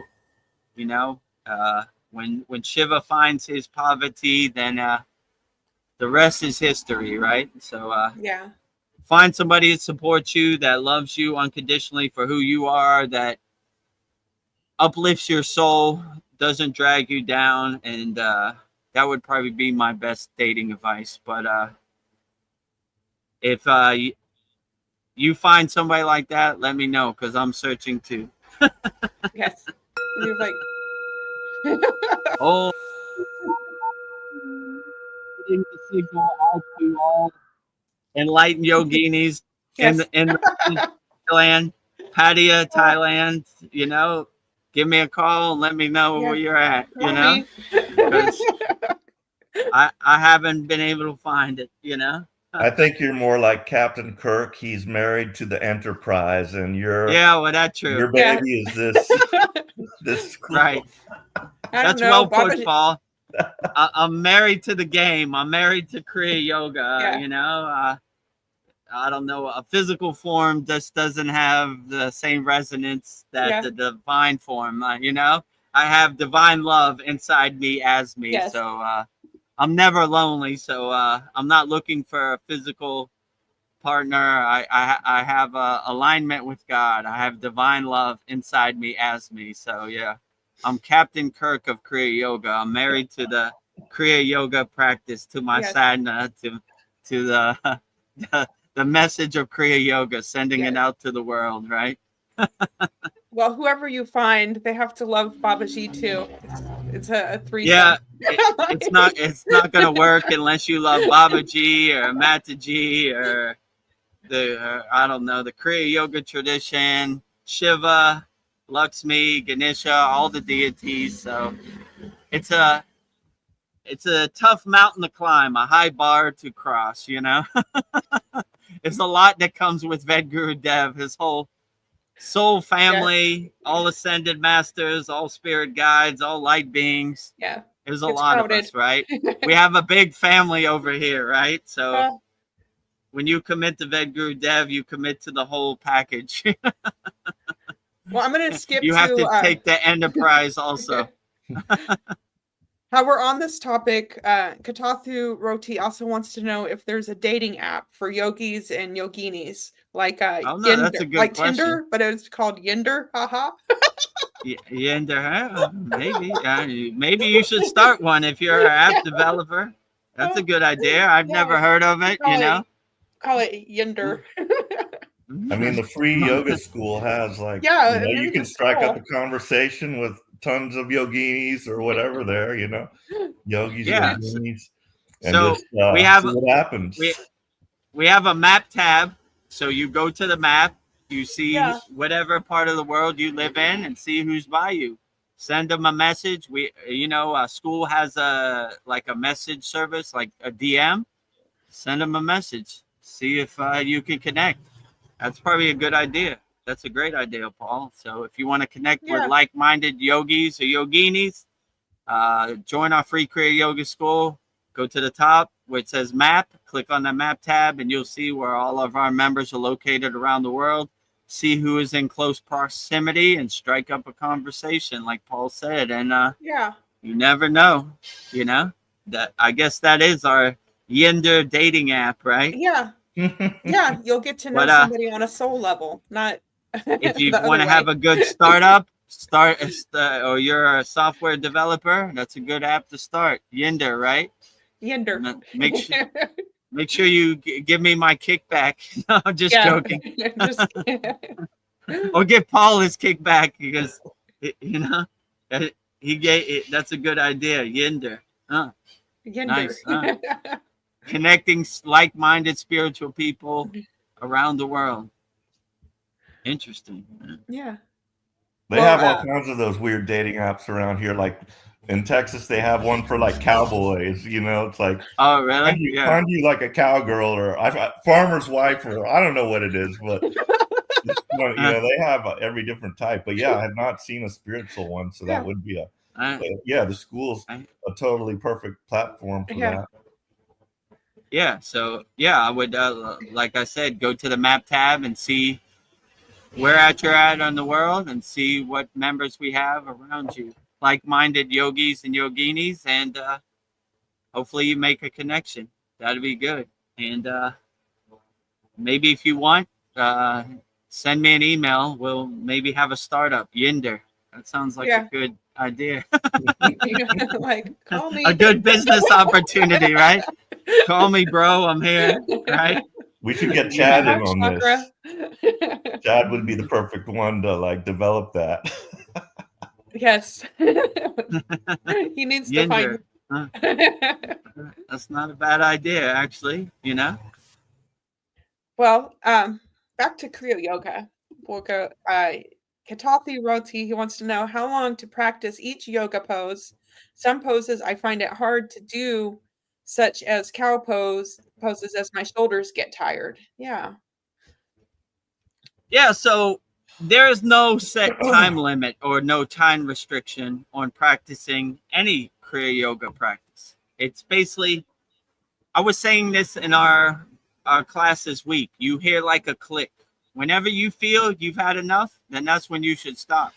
No, because nobody really knows how you feel in your body and what is good for you. Only you could be your inner doctor or your inner yogi, and So how long to hold it? If your shoulders get stiff, I would discontinue practice in the cow pose, So I would just let it go. Okay, that's enough. I'm starting to get stiff. Because doing any of these asanas and any of the pranayama or meditation or any mantra japa, it's about comfort and relaxation. And that's what most people miss on the spiritual path. So if you're straining or struggling or you're in a state of pain, you're blocking the flow of prana. So you should always be comfortable and relaxed. So people always ask me, how long should I hold the full lotus position? I said, when your legs go numb, it's probably time to put them down, So, your body would tell you how long to hold it. There's no set limit or there's no restriction. So only you can tell me what works best for you. But I would definitely say any yogic practice you do it in comfort and relaxation. So if you feel uncomfortable or you feel your knees or legs are starting to hurt, I would just stop. Don't try to overdo it. Don't try to be a yogic superhero. Don't try to hurt yourself. Just do whatever you feel. Like if you feel one minute in the cow pose gives you what you need to get you through the day, then that is perfectly great. If you feel you want to be a yogic superhero and hold the full wheel pose for 20 minutes, then that is perfectly great too. So I would just do whatever makes you feel the best. That is probably the best practice, I would say. So yeah, just don't give yourself any time constraints. Just do whatever works best for you. That would be the best. And then Katathi Roti has another question for you. He wants to know how to stop intrusive thoughts. They are sneaky. Yeah, so intrusive thoughts, we have a practice. This is what I learned in first level initiation for Kriya Yoga. It's called Sudhi, right?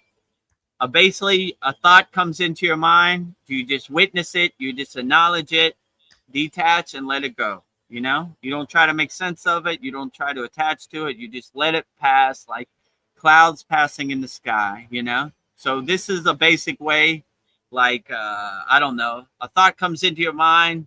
What am I going to have for dinner? Detach, let go. Let it pass. Detach, let go. I wonder what Donald Trump's going to have for dinner today. Detach, let go. Detach, let go. I wonder what Kim Kardashian's going to wear to the Grammys. Detach, let go. Detach, let go. So you're basically cleaning your house and getting all these intrusive thoughts out of your mind before you go into a meditative state. So these thoughts don't follow you into your meditation practice, right? You're empty and centered in your meditative practice. So yeah, just try to before you start the day, just sit on the side of your bed and whatever thought comes in your mind, detach, let go, detach, let go. And you give yourself the affirmation, how does it serve me? Any thought that comes in your mind, how does it serve me? How does it serve me to know what Kim Kardashian is going to wear to the Grammys? It doesn't. How does it serve me to know what Donald Trump's going to eat for dinner? It doesn't. How does it serve me to know who won the football game? It doesn't. It doesn't. It doesn't. It doesn't. So you start to do your inner work and cleanse and purify yourself by becoming the detached witness of your thoughts. So you just basically detach, let go, detach, let go. Let it keep, all your thoughts keep passing like clouds passing in the sky, water under the bridge. Don't try to make sense of it. Don't try to hold on to it or attach to it. Let it pass. How does this serve me in the present moment? It doesn't, you know? So that way you start to really clean out your intrusive thoughts, and you start to, like my guru would say, go down to your basement, open all the windows, sweep out all the dust, definitely clear all those boxes that are blocking your doorway to God, and keep your ashram purified and cleansed, your inner ashram, your body. So anytime these thoughts come, you just detach, let go, detach, let go, detach, let go. And make it a daily practice to let go of any thoughts that don't really serve you in the present moment. So, yeah, that's what I would say, you know? And Katatu is a question machine. He has another one for you. What are your thoughts on Vipassana? I don't, you're closer, you can read that. Vinasana. Okay, yeah. So, yeah, all these asanas, all these kriyas, all these practices, they're all great. So it don't really matter what I think of any practice. It matters what you think of the practice. So if the practice makes you feel good and uplifts you and gets you through the day, then that's a great practice, you know? A lot of people ask me which is the best practice. The best practice is always which makes you feel the best. So what might work for me might not work for you. So whichever asana works best for you, then that is the best asana, you know? So it don't really matter what Sadhguru or anybody says about any asana. It only matters which asana works best for you and makes you feel the best. So I would do what asana makes you feel the best. So when I started on the path of Kriya Yoga, I did many initiations. I've learned thousands of kriyas, thousands of asanas, and then I started to craft my own daily sadhana, my own personalized, individualized, tailor-made sadhana. So I said, this might work for another yogi, but it doesn't really resonate with me. So, you know, maybe I'll come back to it later. But okay, this one I really like. I'm going to put it in my daily practice. This asanas I like, I put it in my daily practice.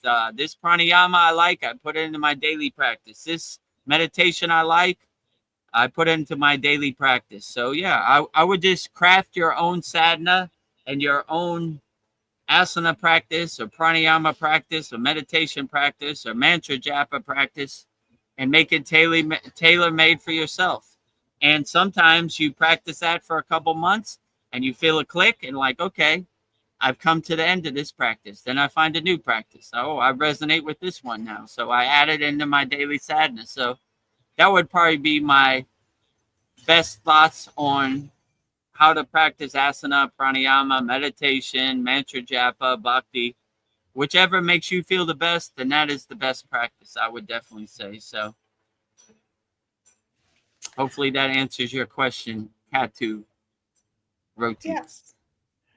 And then Katathu Roti also wants to know, do you have any plans to travel to any other countries? Any place you haven't been? Not as of now. I mean, before I got on the path of Kriya Yoga, I was a world famous DJ. So I DJ'd in over 56 countries. Anytime I went to a country, I bought a magnet. So I have a refrigerator that is totally full of magnets from all around the world. So I'm pretty satisfied and content. I've been to everywhere I need to. Do I have any plans to travel?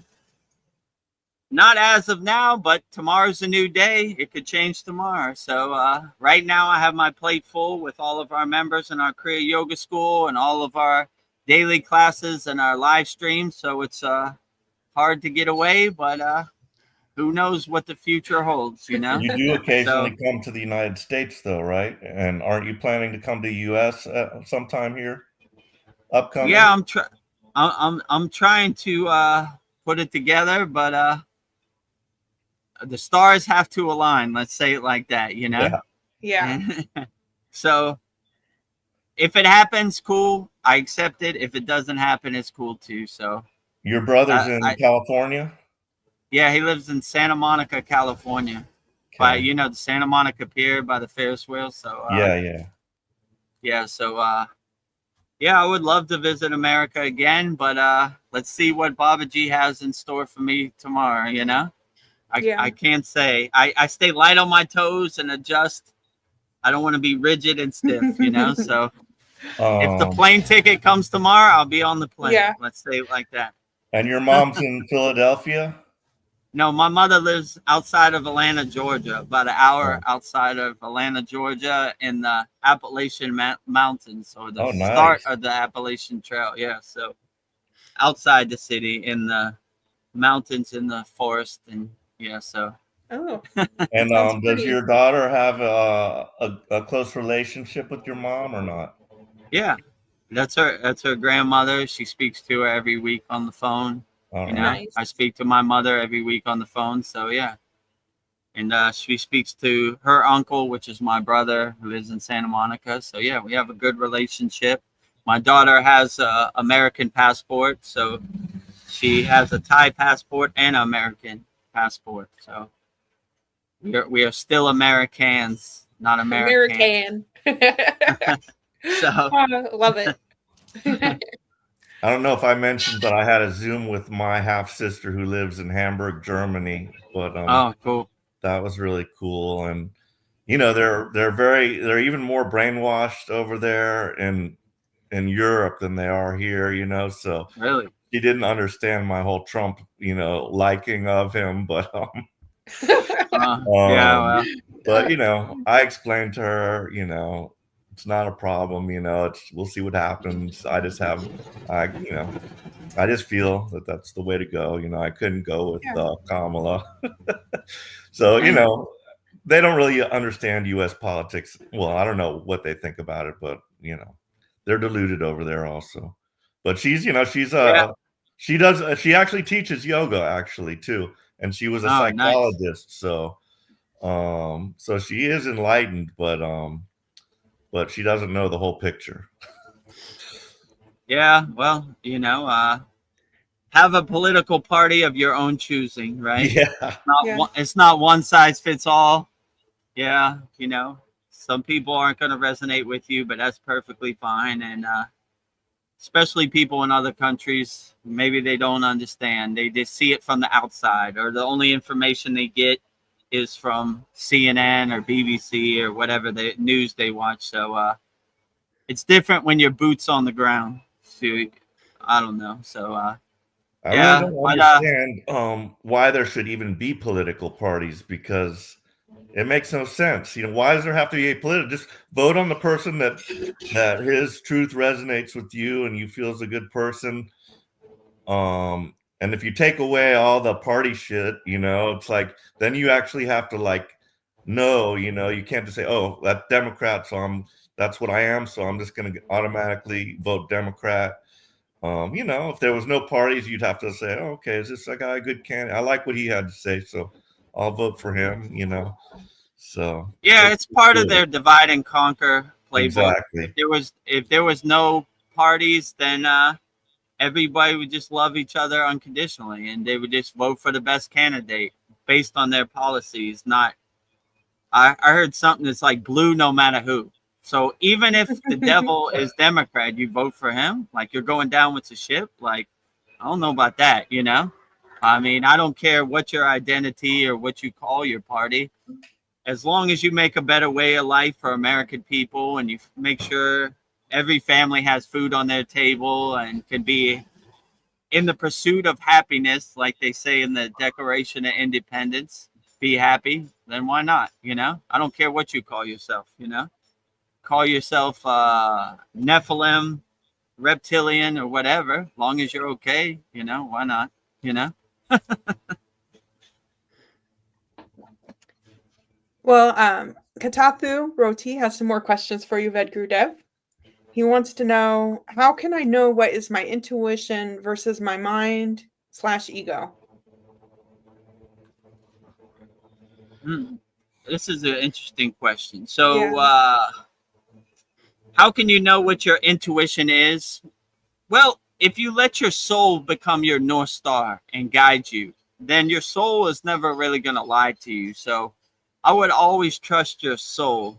What is ego?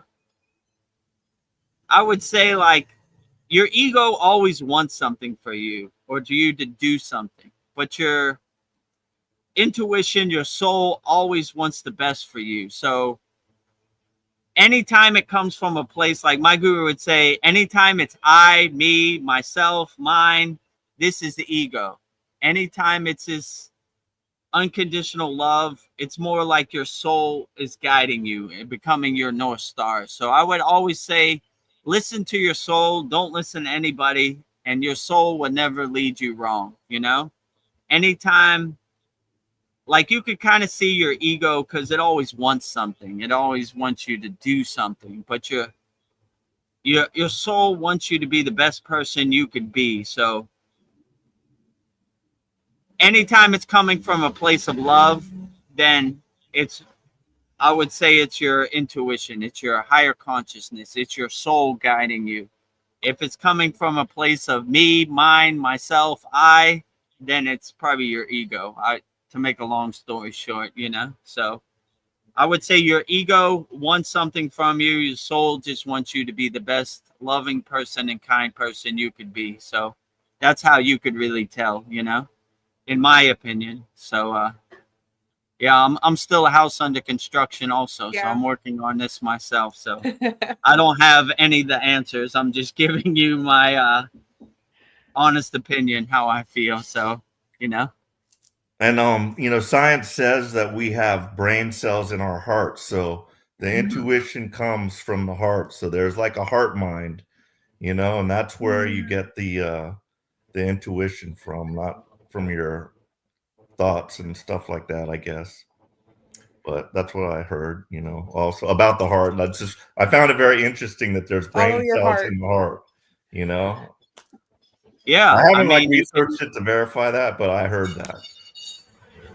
I could say you could never go wrong by leading with your heart. Open your heart chakra, your anahata, as wide as possible, and let it be your guiding light. That you can never go wrong with that either, for sure. You know, like yeah, that's a good way to put it. Lead with your heart. You know, do everything from a heart-based, a heart chakra perspective. I don't see how you can go wrong with that either. You know, so. Yeah, lead with your third eye, your crown chakra, your heart chakra. Whichever one works best for you, this is the best approach. So you can never go wrong. There are many roads up to the mountaintop, you know.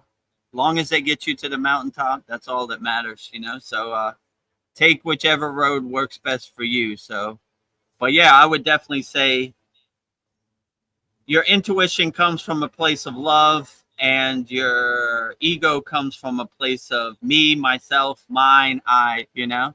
So possessing, you know, your soul is less possessing. It's more wants you to be the best person you can be. So lead with your soul. Let your soul be your North Star. Yes. Kataku Roti wants to say thanks for the origin story. Would like to hear more stories of yours and footage as well, if possible. It was really great to see your origin story footage, as it put an image to the words. Yeah, I thought that was nice. I did too. That was a great idea to play that. I always enjoy that video. Yeah, I do too. Yeah. So yeah, okay, I guess. Yeah. Yeah. We'll have to me, I take it for granted because it's like proving myself, you know, like, so I'm kind of, you know, one of our members always says Jai Vedagurudev, and I always say Jai Babaji. So I always give the hot potato to Babaji. So it's hard for me to, I'm trying to stay more humble in the present moment because of my past career. I was zero humble. Now I'm trying to go 100% humble. So all the glory to Babaji. But yeah, if we have some good videos, we'll post it, you know. I mean, they're all on our free Kriya Yoga School and our paid Kriya Yoga School for sure. So, and when you join the Kriya Yoga Masterclass, every Saturday class, I post a picture of me in the Himalayan mountains as like the thumbnail. So you could see like class 81, I'm in the Himalayan mountains, yeah, meditating or whatever. I'm with my guru. So there's endless pictures there and endless documentation. And you also get a notification in the free school, like they have a calendar in the free school so you could see it, you know. So yeah, if you want to see a lot of pictures and everything, documentation, it's all there. So yeah, I would join the free Kriya Yoga School, and if when you're ready, you could join us up here in the Kriya Yoga Masterclass. So yeah, yeah, I don't know.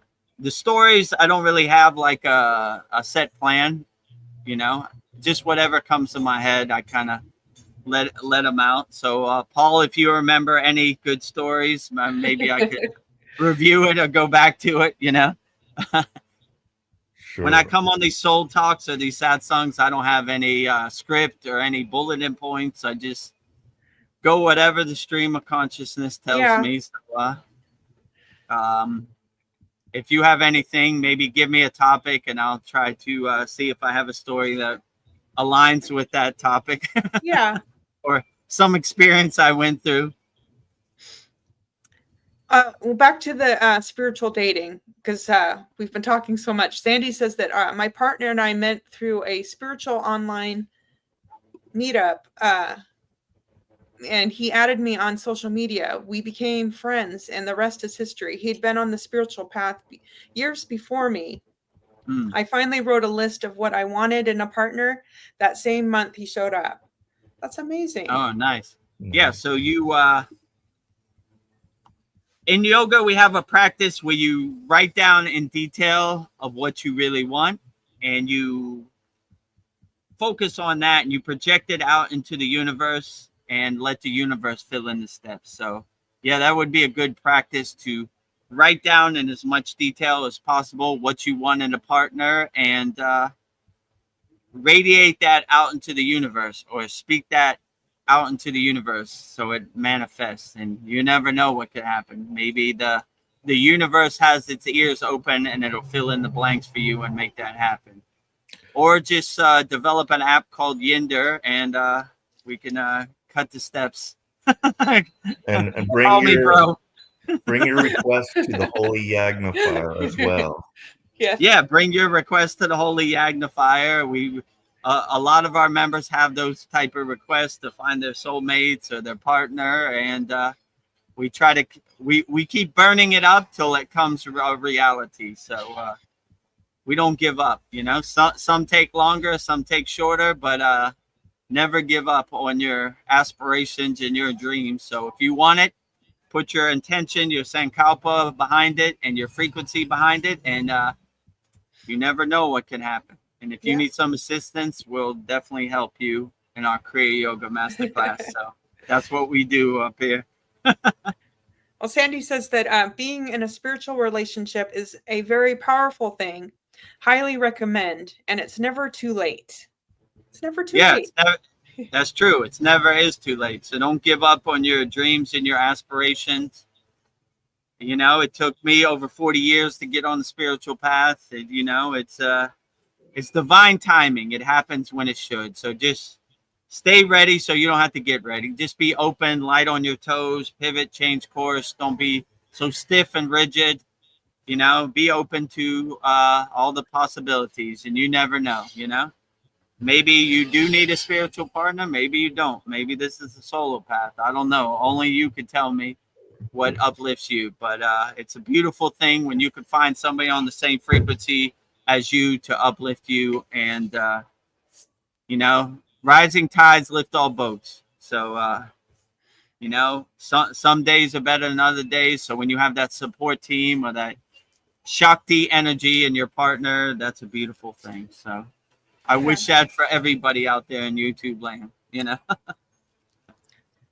And then Katapi Roti wants to know, how has your relationships changed since Kriya? Yeah, it's changed, I imagine. Yeah, so my significant other doesn't understand the spiritual path, and she takes every opportunity when we talk to hit me below the belt and say, are you still doing that stupid meditation? That doesn't work. So this is a tall mountain I have to overclimb. So sorry. Yeah,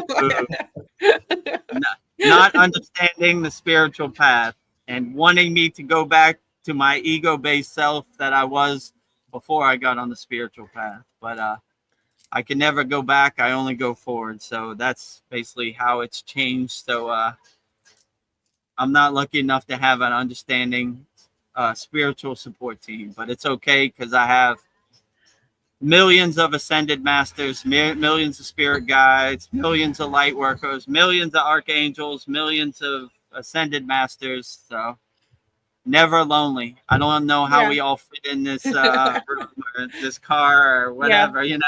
Jam packed like sardines. Give me some space, Baba G. Too close. Breathing down my neck. Well, yeah, that happened to me as well. So it's not, you know, like you just sometimes you just your vibration stops matching and you got to go your own way. Yeah, it happens to the best yogis and yoginis. I mean, Lahiri Messiah, one of the greatest Kriya yogis ever. You know, it happens to all of us, right? Your frequency is up here, and some people are still attached to the Maya delusional world, so it just doesn't match. It doesn't harmonize. So if you could find somebody that's radiating on your same frequency, then that is a beautiful blessing and a beautiful thing. So, but yeah, sometimes it is yogi's karma to not find that perfect match, or maybe it's a lesson they need to learn, you know. Once you find spiritual love or divine love, physical love doesn't have the pull that it used to have. Let's say it like that. So this is a relationship, realization that a lot of yogis have. So, or yoginis. So, you know, it happens both ways. So I'm sure there are a lot of yoginis that had difficulties with their person they were married to. You know, in India, they have arranged marriages. So it never kind of works out, you know. So especially if you're a yogini, like you got to marry this person, but they're not on a higher frequency, then it's not a good situation. But when you have the divine love inside you as you, then it carries you through life. So the pull of physical connection has less pull, you know, unless it's a perfect situation. Let's say it like that, you know. So, but yeah, keep fighting, keep walking the path. It's never over. It's never too late.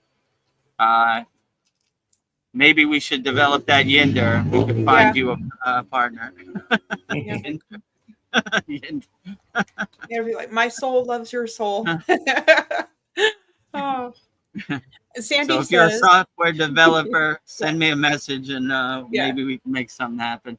Or if, in the meantime, join our free Kriya Yoga school and find somebody close to your proximity where you can connect with.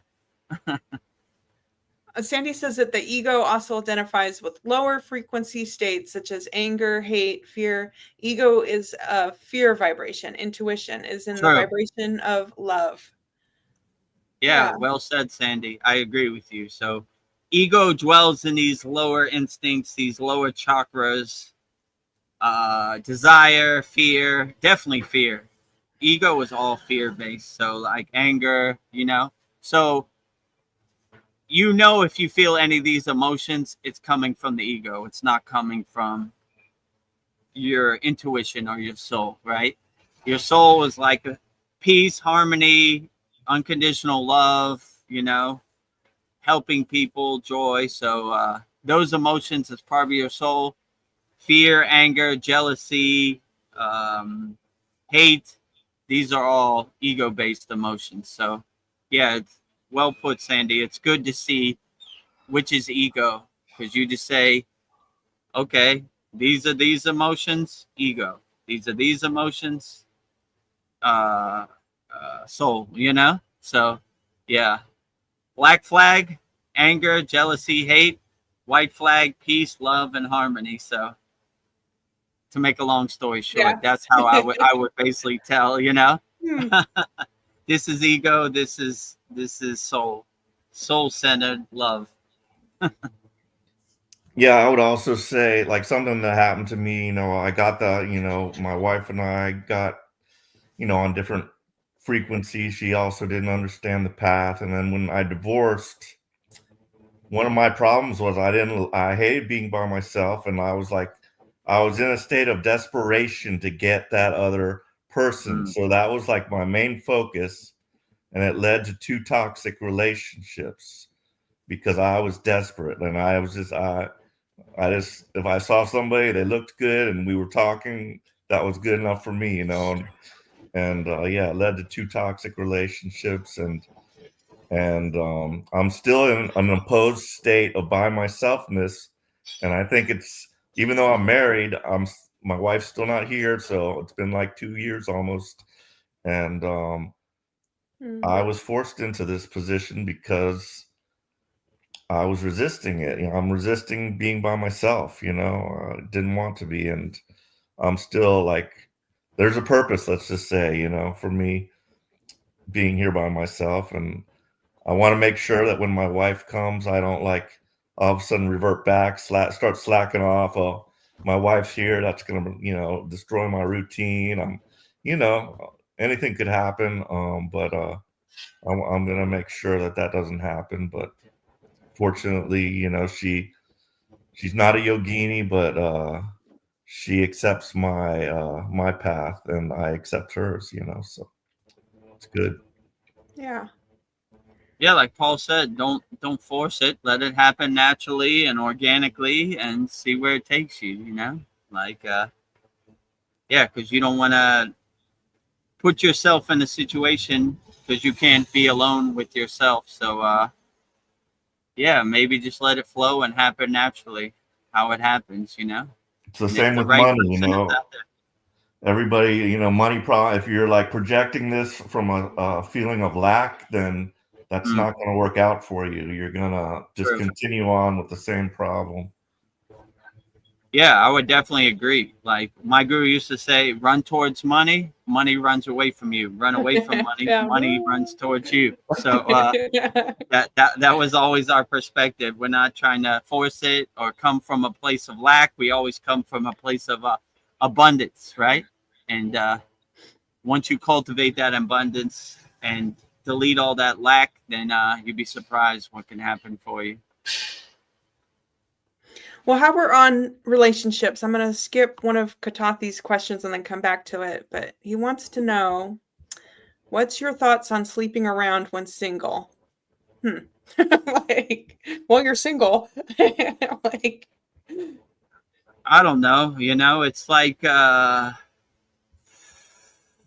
you should be careful who you share your energy with, because, I don't know, like when you're single, you're trying to fill that void or that hole in you, right? By having multiple partners, but I wouldn't suggest that is the way, like single or not single. It still doesn't matter, you know, like but I don't know. Some people want to go the hard way and experience it for themselves, you know. To be truthful, when I was younger, I wasn't the most promiscuous person myself, you know. So, but I upgraded from that and saw that that wasn't the way, and I got on the path of Kriya Yoga, and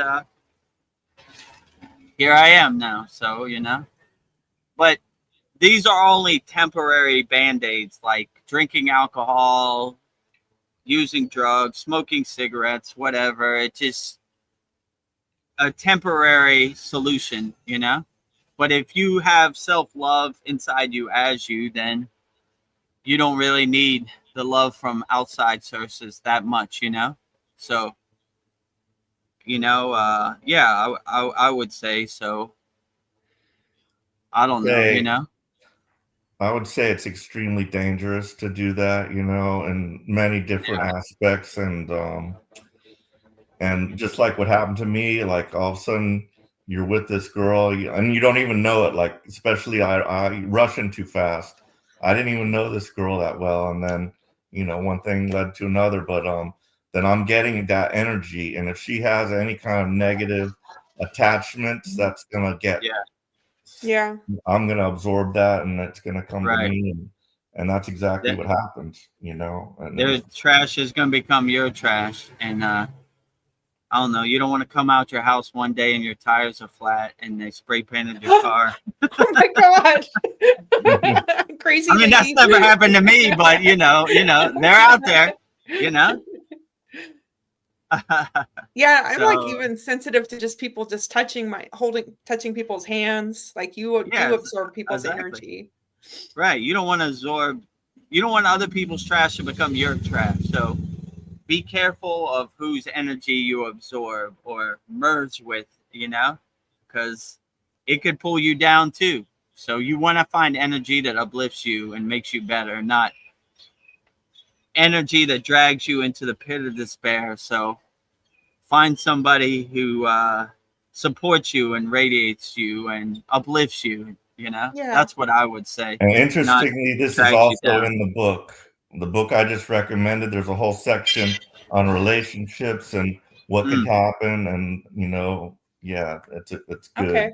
You're going to like it. Sounds like a great book. It is. It touches on so many things. Okay. I'm getting it. Okay. Then, okay, here's a question that's about your DJ life. Can we find your DJ sets on YouTube? What was your DJ name? I don't know. Do I really want to say this over there? You know? Yeah. Do you really? I mean, it kind of doesn't matter. Yeah, and all of our members know already. You know, that was your past life. Yeah, I guess. You know, it's water under the bridge. It's over now, but yeah, I guess, you know. So my Instagram is at DJ Domination. So website is djdomination.com. So well, I do have something. I have something to say. Yeah, like when you had the radio show and they would play your DJ sets, they were really good. You were amazing. You had some good sets. So I appreciate it. You know, I wish they were still doing it, but yeah, I enjoyed it while I was listening to it, how it lasted. But yeah. Yeah, I'm not really attached to it. You know, it's something I did, but I kind of turned the page on that now, and you know, so yeah. But it goes to show you that anybody could be a yogi, right? Like some people said, DJs can't be yogis. Of course they can. Yogis can do anything they want, you know? So I've seen videos of yogis smoking, and they were like, yogis don't smoke. Yogis do whatever they want. If they want to smoke, they could do whatever they want. They wander around the Himalayan mountains. They eat what they want. They do what they want. So no rules and guidelines. So if I can come from a DJ life and be a yogi, then anybody could do it. So it's a good testament that there are no guidelines and no gatekeeping and no laws or regulations. becoming a yogi, walking the spiritual path is for anybody. So tomorrow's a new day. Pivot, change course, change directions, same like I did. So and you be on your way. So if I could do it, anybody could do it. So I came from a totally ego-based narrative into a spiritual narrative. So if I could pivot and change course and change direction, then anybody can. So about Babaji, how many incarnations of Babaji do you know of? I know there's Hydra Khan, and then there's the one in the picture that we have. And I'm also curious about, like, the one in the picture. Is that the one that was from Sadhu Pond Lake? Apparently that was that one, but was that hundreds of years ago, thousands of years ago, or do you know the time frame when that version of Babaji was at Sadhu Pond Lake? So that they would say Babaji, I think they say Babaji was born in a physical form. It depends which school of thought you come from. So a more SRF kind of Yogananda approach, Babaji was never in the physical form. He was always in a light being form. So it depends which story you attach to. So if you attach to the physical form, they would say Babaji was born in the year 203 AD, right? So approximately when this happened to Babaji, he was in his late teens. He attained Mahasamadhi. So this Satuppan story would probably be like 1,800 and like 10 years ago, something like that, you know, roundabout. So that's probably about the time frame, you know. Okay. So when we do Babaji's Utsav, which is Babaji's birthday, but ascended masters don't have birthdays because they're light beings. So it's called Utsav, right? Which means like celebration of the accomplishments of light beings. So we usually celebrate that around November 30th. So I think his birthday would be 1,835 or something around there. So, but it just depends, you know, which story you resonate with. So a light being never had a physical form, or a physical form that attained the light being Mahasamadhi form. So yeah, so that's what I would say. But how many incarnations Babaji has? I mean, it's hard to say, you know. I mean, it depends. Physical incarnations, I would like to think we're all a spark of Babaji or Mataji. So, like, yeah, we're all incarnations of Babaji, and we're all carrying the lineage, the parampara. Once we start practicing Kriya Yoga, so we are all a divine spark of Babaji, Mataji, all the Sitas, or all the Kriya Yogis who have come before us and laid the blueprint or the groundwork. So I don't know. I'll say we are all a spark of Babaji and Mataji. And as far as like physical incarnations, they say Hydra Khan Baba is incarnation of Babaji. Could be, you know. I've been there before. I've stayed at the ashram. I've done my sadhana out there.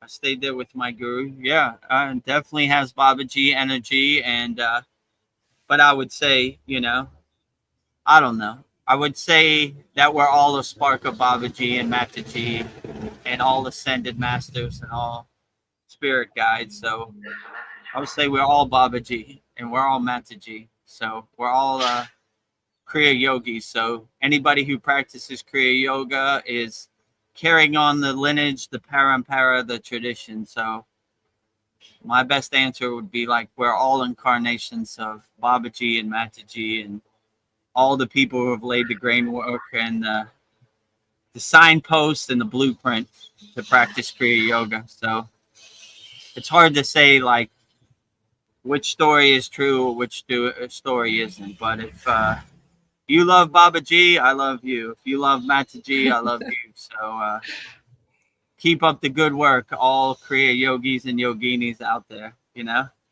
keep the spark of Kriya Yoga going. So yeah, I don't know, like the real incarnations of Babaji.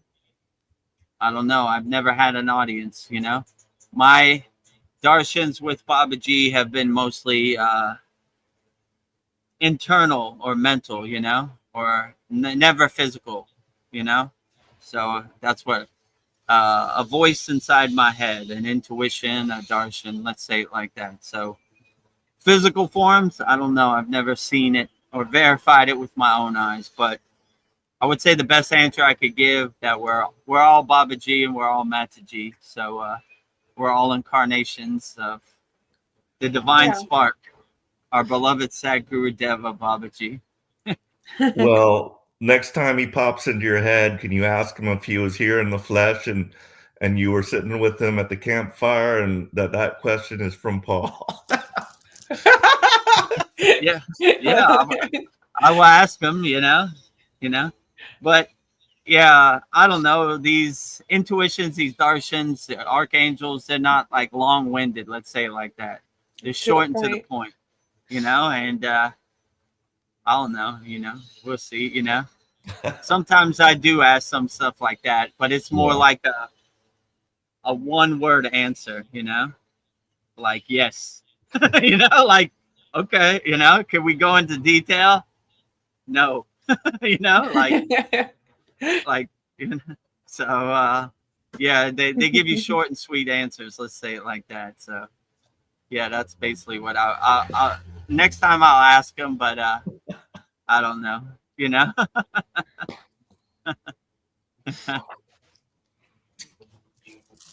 Well, I had a question. I was thinking about when you were with your guru at his ashram, you said that you would go on morning walks with him. Would your guru open up to you more on those walks? Because you said that you would ask him questions and he'd be like, happy, happy, happy. But I'm just wondering on the walks, if he would open up more to you, or what were the morning walks like with your guru? I was thinking the morning walks were kind of calm and kind of silent, there wasn't much talking on those two. If we would sit down, he would more open up and talk about something, or so yeah, there wasn't too much conversation. It was more like focusing on your walking meditation and just being alone with yourself and enjoying nature. So he would open up, but he was more like, if he had a stream of consciousness, he would just say it. If he didn't, then he would stay quiet, So I knew if he opened up, then he wanted to talk. If he didn't open up, then he didn't want to talk, So I stayed ready when he was ready, So yeah, if he had something to say, he would just open up, and we would sit down and give an audience, like, okay, let's take a break here. Like when we were in the Himalayan mountains, we would pass by a cave and he would be like, okay, let's take a break here. And then he would talk about the cave. Like many yogis or ascended masters have stayed in this cave, and this cave has divine energy and stuff like that. So, I would wait for him to say when he's ready. I wouldn't like frustrate him with questions when he wasn't ready, Because I learned the hard way. He said one time, I asked him, how would I know when I'm enlightened? And he looked at me like, I guess he wasn't ready at this point. And he said, when you have no more questions, and that's all he said, right? No more questions. I was like, all right, well, I guess that's my cue to be like, wait for him to be ready. So,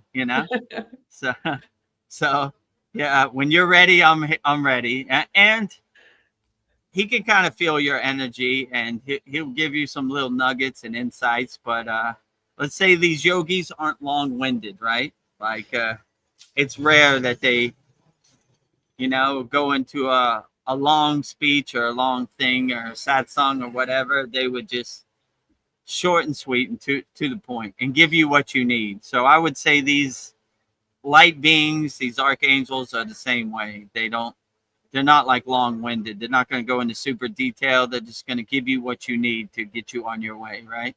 So, yeah, that's how my guru was also. So, yeah, mostly the walks were just being alone with yourself. I mean, I was with other like people. Walking meditation. Right, like walking meditation. When we're walking, there's not too much said. Maybe singing some, songs, bhajans, mantra japa. But when we stop walking, that's when the nuggets or the insights come. But so we stay ready so we don't have to get ready. So he'll let us know when he needs to share something with us to help us on the path, So and it's a good sign if he doesn't share anything, because that means you're on the right track, right? So Yes. if you need a lot of instruction, you probably have a lot more inner work to do. So I always looked at it as like, well, if he doesn't have nothing to add to my sadhana, then I guess I'm doing a pretty good job. Yeah. All good here. Yes, Paul. Because if it wasn't good, then he would say something. I was just going to say that Vedagurudev is ideally suited for this platform because, I mean, like it probably wouldn't work with his guru because, he can't he can't keep it going. It's like, yeah. I mean, even if there's like nobody here, I think just, you and Veronica can like keep it going, Right. But yeah, so Babaji knew what he was doing when he struck you with his lightning bolt. He knew the future. He probably knew exactly what was going to happen, and that like, yeah, we need to have some kind of new type of platform for yoga. This is the 21st century, and right. And just your DJing background and everything, kind of you're suited for this, Yeah, that's what my guru said. Like when he told me I need to go back into the Maya delusional world, he said you were built for this. You were meant for this, right? Like you have the mouthpiece for this, right? Like you could most of these yogis, like you said, it's going to be a 1 minute live stream, right? Like how will you know when you're enlightened? When you don't have no more questions and live stream, like that's it, So I guess Babaji was 2 years ahead of me, and he saw my inner potential, and conveyed that through my guru. Like, I know you want Vedagurudev to stay with you in the Himalayan mountains in the ashram, but we need people like him, boots on the ground on the front line, to really that's what my guru said. People can relate to you, right? People can't really relate to Himalayan yogis sleeping in a cave all night, and fasting for multiple days, but they can relate to you because you've been there, done that. You've experienced it. So you know what people are going through. It's harder for a yogi who've spent his whole life practicing to understand the Maya delusional world. They only know what it's like from books and stuff like that.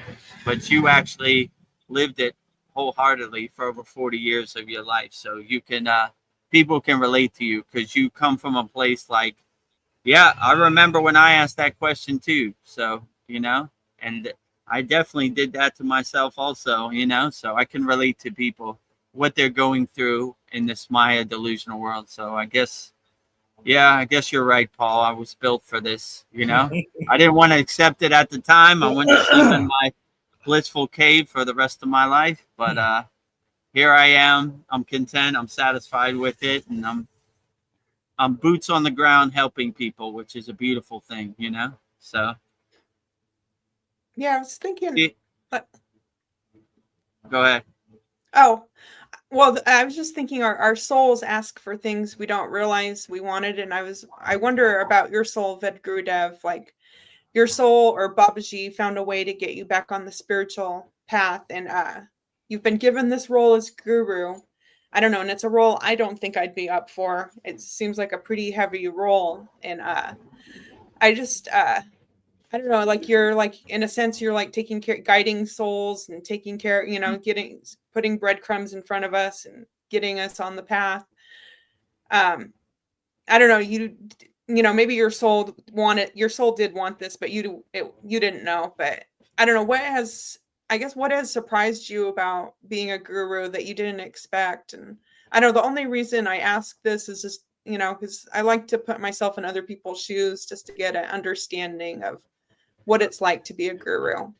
So I mean, I never expected to be a guru. Actually, I never wanted to be a guru. Like it was just not a thought in my mind. Like I was perfectly fine being like a Kriya Ban or like a sadhak or just like a devotee practicing Kriya Yoga. Like it was never like one day I'm going to be a guru. I never even had that thought. Like, you know, even in our school, up until like Guru Purnima, I never called myself a guru or anything. I was just like, well, on Guru Purnima, we celebrate the guru, and you asked the question, who is our guru? And I was like, well, I guess I'm going to have to accept it today, you know, like there's no other way around it. You know, I've been beating around the bush long enough. So I guess today is the day. So yeah, but I never wanted to be a guru. I never had any aspirations to be a guru. I wasn't training to be a guru. I was just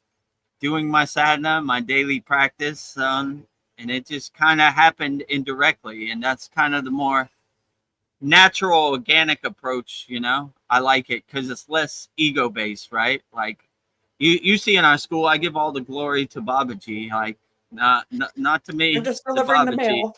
Babaji's doing all the heavy lifting. I'm just the postman for Babaji. I'm just delivering the mail. The mail comes from him. He's driving the car. I'm just witnessing him drive me around. So all the credit to Babaji, and you know, so yeah, by having this perspective, I never really attached to it. I got like in that ego play or that guru play, you know, I was just like, okay, you know, so yeah, so I mean, what it's like, I don't know. I don't really see myself any different than any of our students, you know. I'm just practicing Kriya Yoga and answering questions, and you know, I had the same questions as everybody else a couple years ago. So, you know, I don't see myself any different or on any pedestal, any higher than anybody else. In yoga, we try to stay in a state of equanimity, like everything's equal, right? So I don't see myself better than anybody else, you know? I just, we're all walking the path together in our Kriya Yoga school. So it's just like another day at the office, but it doesn't feel heavy or any different than what it felt like before I was practicing, before I was a guru, you know? So I don't really think about it too much, to be honest with you. You know? I mean, you're the same person. When you say my guru, it kind of reminds me like, oh yeah, I guess I am that, but I'm still the same person. I'm still want to be relatable. If I could do it, anybody else can do it. I don't want to be on a pedestal or let it stroke my ego. Like, I have the secrets of the universe. Let me tell you what's true and what's false. How would I know, you know? Well, maybe it's made your heart bigger. It's given you more empathy, more compassion. Yeah, that's true. It's made me more relatable to people and more understanding of what people go on the spiritual path. Because just practicing Kriya Yoga in your room by yourself, you stay in your walled garden, your sanctuary, so you can't really relate to too many people, you know. But coming out here in the world and answering questions, it gives me something to contemplate and think about, you know, like, oh yeah, I should think about that more. I never really thought about that, you know. I was kind of in my walled garden, my sacred sanctuary, my meditation room, on my meditation cushion. Now I really have a more open mind to what it's like to navigate the Maya delusional world, you know. So, well, I don't know. Sandy puts it perfectly. She says that our soul whispers until it shouts. Like, wake up. Yeah, true. Right. Yeah, for sure. Me too. Like my show, by doing this Kriya Yoga sadhana, I really cleared out my static in my radio signal. So it was kind of whispering, like I can kind of hear the signal. What are you saying, Babaji? Yeah. But now it's more clear and aligned. It's crystal clear, right? I got a direct connection with the signal. So yeah, once you clear out your blockages and resistance and obstacles, you know, your soul doesn't whisper, it shouts. So that's well put, Sandy. Yeah, I Let just your wrote soul that down. shout to you. Don't let it whisper to you, right? Because when it's whispering, it's hard to hear. Like, what are you saying? What? You know? And it's like a direct message. I got it, Baba G. I got it. You know? It's crystal clear. Archangel Michael, I got the message, right? Okay. You know? It's straight and clear. Yeah, have somebody we haven't seen for a while. Dreamtooth CS. I remember you. He sends us a magnet and prayer hands. Thank you for that. More magnets and more prayer hands, right? Yes. Magnets attracting the divine signal inside you as you. So another thought I've been having is like, I think people think that once you become enlightened, you're just a blissed out yogi all the time. But I think once you're aware and you see things for what they are, I think staying positive doesn't mean that you're happy all the time, but it's like you're not feeding that your energy into negativity. It's kind of like you are just like, I do my best to go through life. I don't know, I just don't want to attach to the negativity, so I'll stay positive that way. So I'll just like, I refuse to let miserable people dim my spark. So maybe like my golden spark. So I would say that, yeah, I can be happy and enlightened, but I don't know. I still see, you know, the shit show for what it is. But I'm like, I don't know what, I just think that people think you're just, when you're enlightened, you're happy all the time.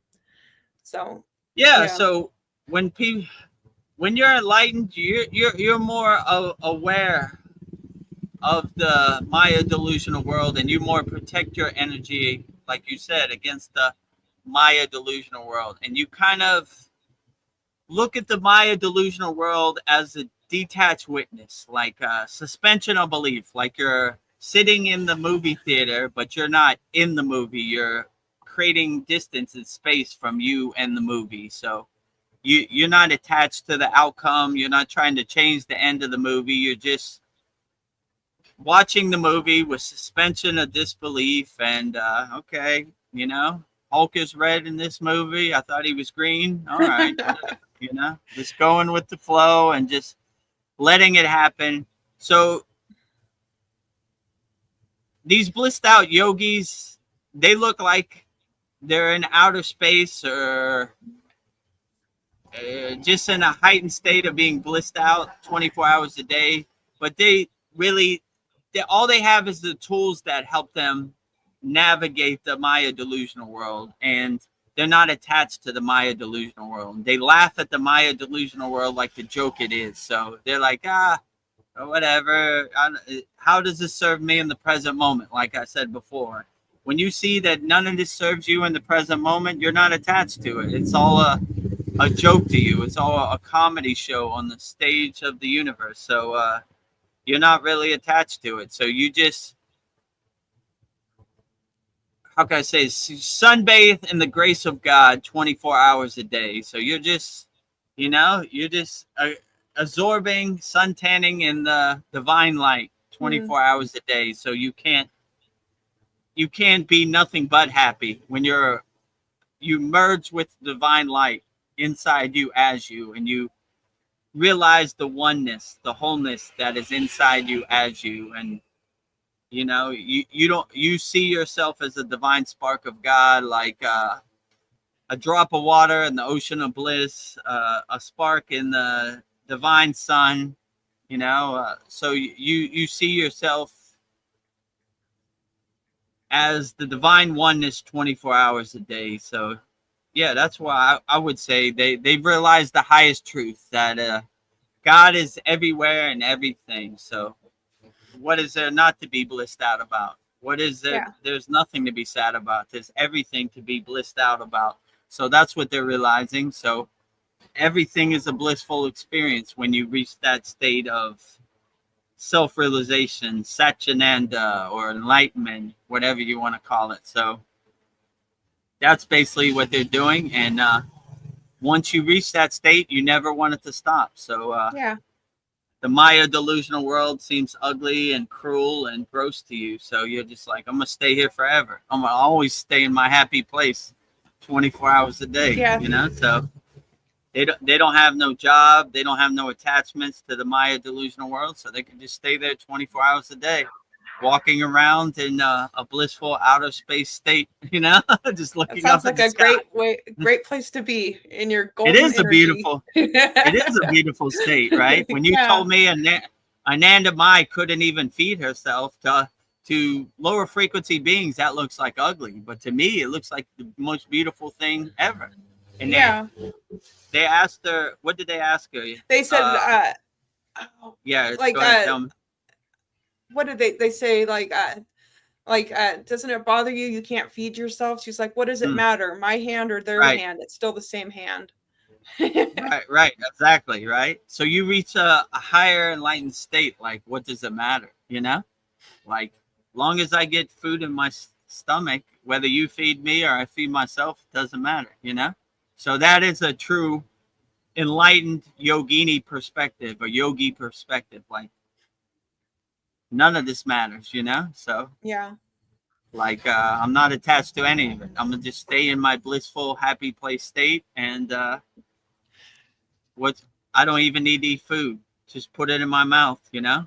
I don't want to waste any energy on thinking how to put food in my mouth. Put it in my mouth so I can just stay in this peaceful, enlightened state 24 hours a day, you know? So, yeah. I thought that was beautiful, but to other people that would seem like handicapped or crude, you know, but to me that's a blissful state, right? People just put food in my mouth and I don't have to take away from my enlightened state, my samadhi state 24 hours a day. So I think that's beautiful. So if I reach that state, just put food in my mouth, you know.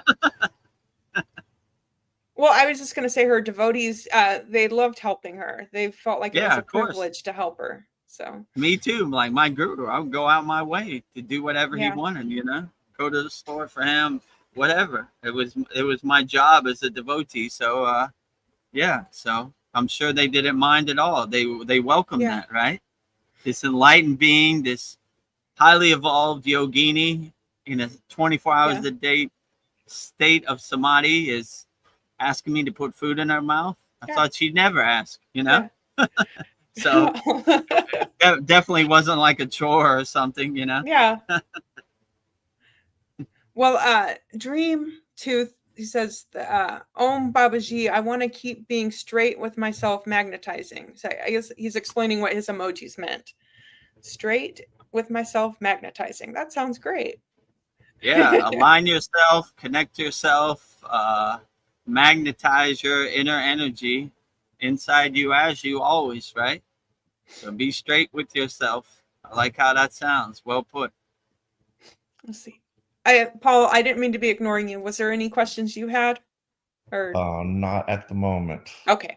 I'm still the wheels are still turning. It's all percolating. Okay. So Katati Roti says, what are your thoughts on schizophrenia? Some people claim it has spiritual aspects to it. Well, that's an interesting thought. Schizophrenia. What do I think about it? Well,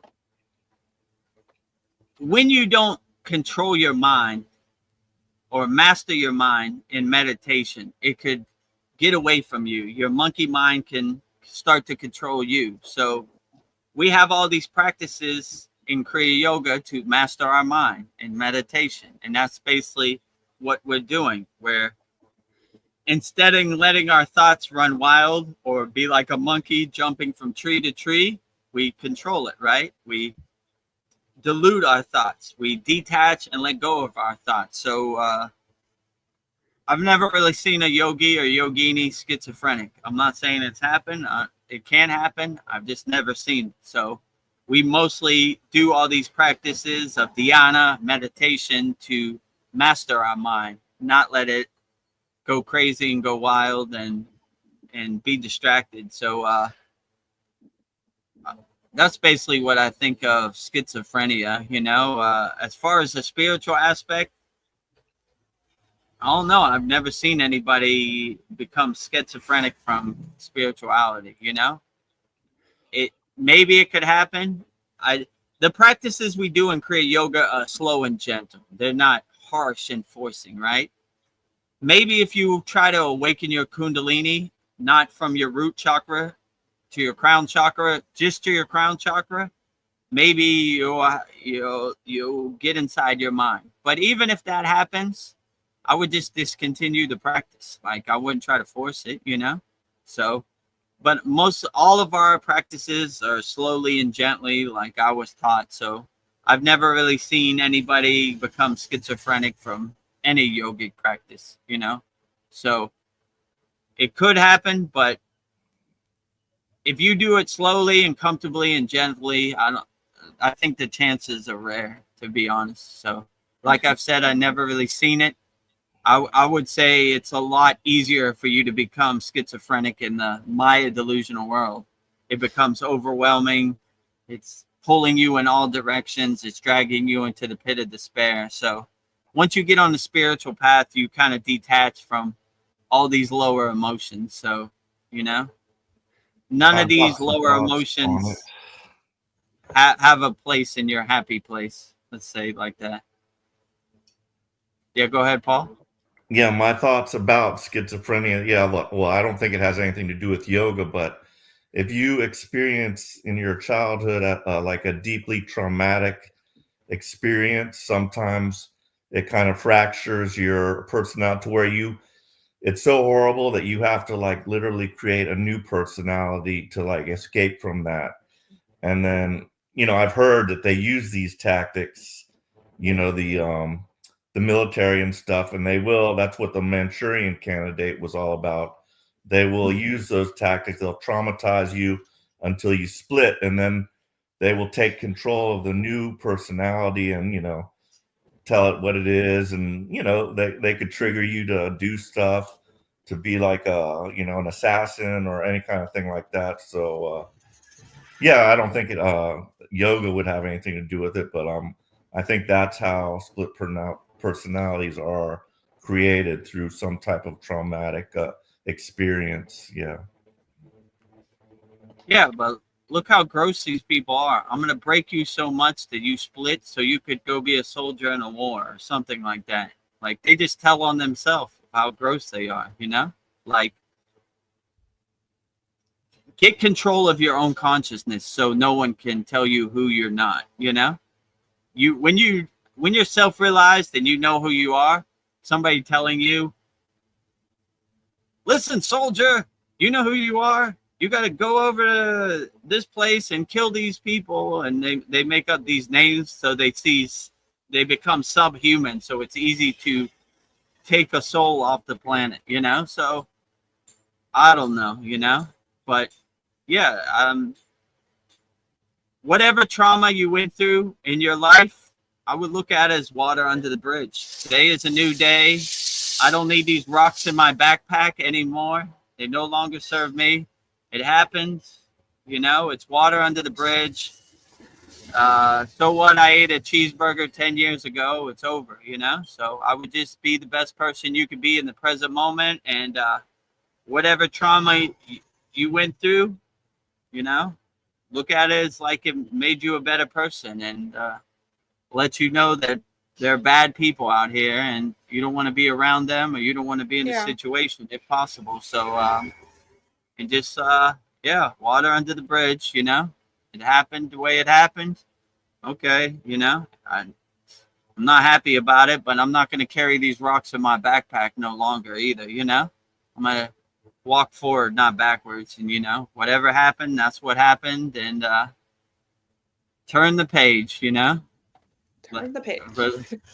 Throw those rocks off your backpack, you know? Don't carry it around. Travel light, my friends. Travel light, my friend. No trauma. So, I did just hear from one of our tribe members, Mariana, and she's struggling right now. And she's having some kind of back problems and feels like crap. I told her to come join us, but I don't know if she will. But I will attempt Dan Van Tree for her, as I've been practicing that one. I will invoke it right now. Oh, you'll do it. Okay, great. Okay, let's outstanding. it. Om Mara Mara Thailand He Vaitish Varam Kovil Dan Van Tree Potri.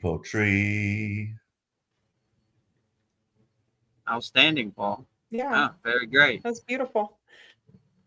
Yeah, so sending healing energy, transmuting healing energy via Dan Van Tree, Sita Dan Van Tree to Mariana, healing all her back problems, collectively healing whatever she's going through, rising tides lift all boats. So anytime Mariana needs to talk to me or get something off her chest, we have a private call, and just let me know when she's available.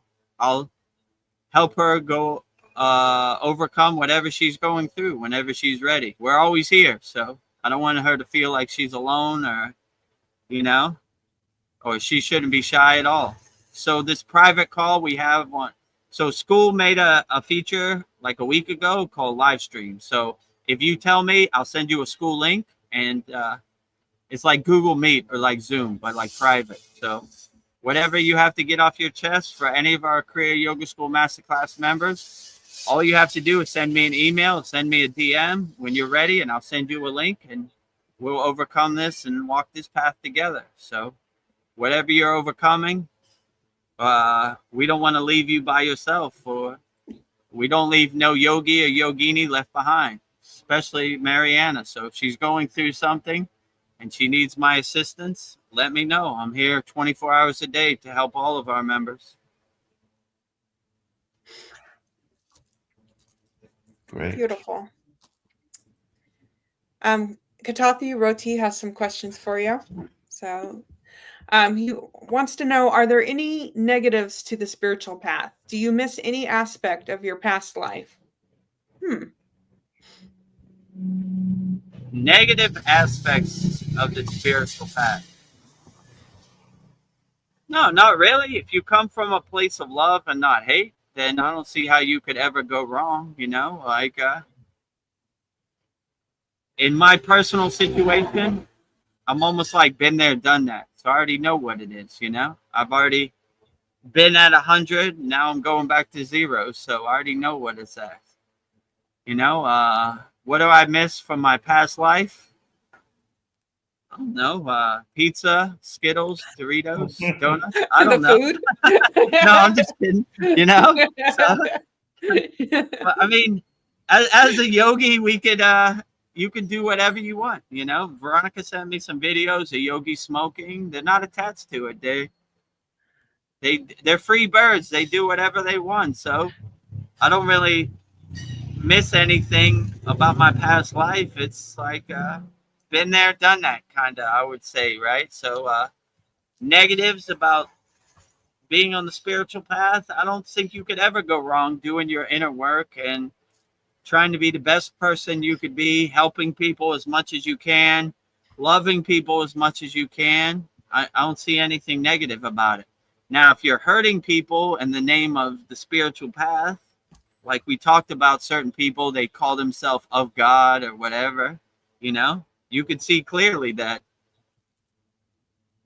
this is not of God at all. Hurting people, violence, murder, this has no place in God's vocabulary, So you could see real easy. Peace, harmony, unconditional love, white flag. Murder, death, destruction, chaos, anger, jealousy. I'm sure there are a lot more I'm missing. They hold up the black flag, so always hold up the white flag on the spiritual path, not the black flag. And I don't see what could be negative about it, And there are some, what they call them, rogue yogis who hold up the yogic banner, but I don't know, have 99 Rolls Royces and do bad things with the devotees. Yeah, take advantage. I'm not here to judge. I'm just saying that sounds more like the black flag than the white flag to me, but no judgment over here. But yeah, I mean, I don't know. I kind of witnessed my past life as like a movie and I'm in the audience, right? Just watching the pictures go by and like, interesting, you know? So I don't really miss too much about my past life, you know? And yeah, if I wanted to eat a donut, I could, you know? I'm not going to beat myself up about it. I'm going to enjoy it for the donut it is, you know? I'm trying to be like Boganantar, enjoyer, right? Yeah. So if I feel the Treat craving yourself. for taste the rainbows and eat some Skittles, I'm going to enjoy it to the fullest. That very rarely happens, but I'm not beneath it, you know? Maybe I have an off day. I've been known to drink a 40 and smoke a blunt every once in a while.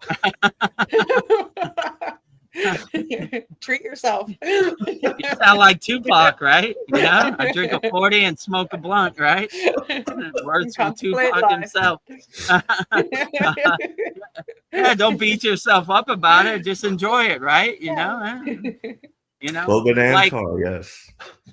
Yeah, be an enjoyer. So I like when Patanjali says in the Yoga Sutras, the line to God is not a straight line, it's a zigzag. So all yogis, all yoginis fall off the path, have a donut, drink a 40 every once in a while.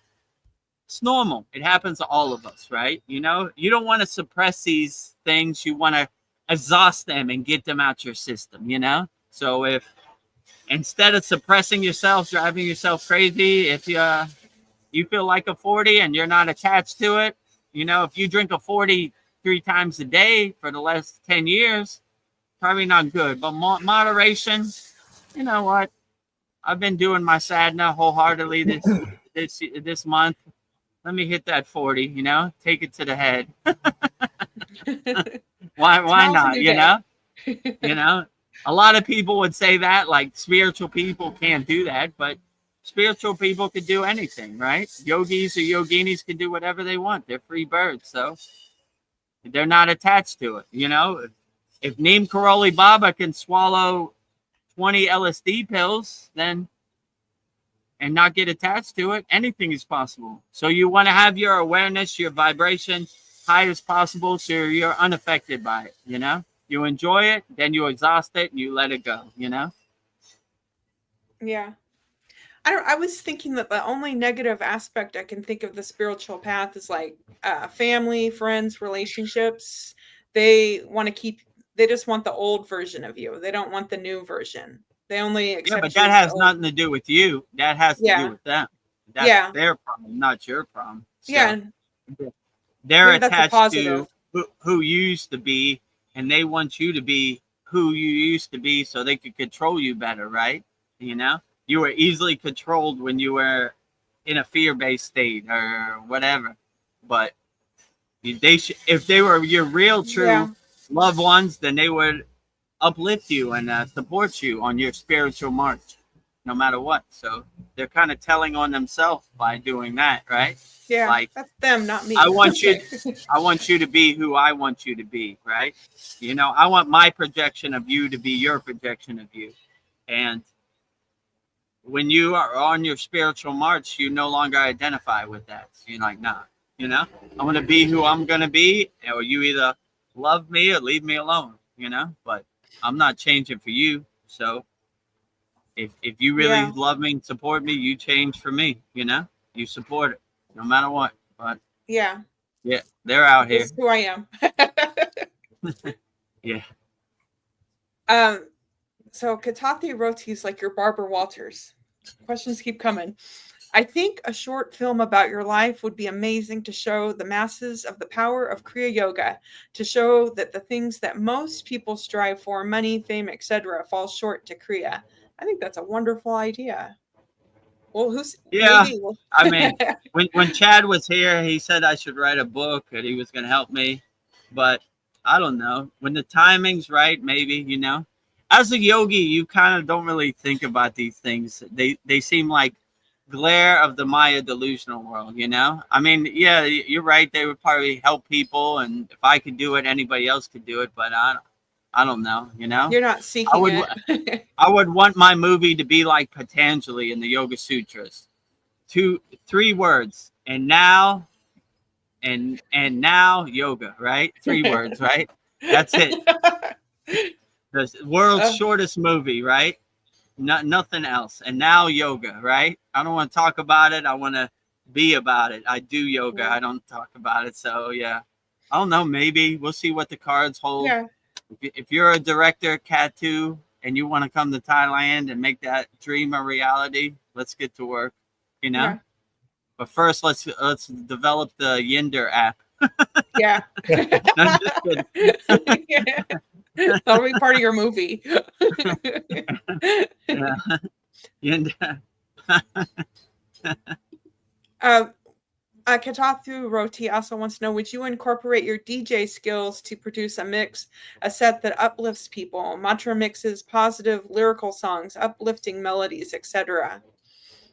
We talked about this before. So one of our members in our Kriya Yoga Masterclass, Shiva Angi, is from India, and she has a YouTube channel where she does this. She puts together beats and she does mantra japa over the beats, which is very profound and probably way better than I could do. So if you want to hear something like that, maybe Veronica put in the YouTube chat what her YouTube channel is. Yeah, and give me a chance. It's there. So I mean, I kind of turned the page on my DJ career. Every once in a while they pull me back in, you know, but I don't know. I don't really think about it too much, you know.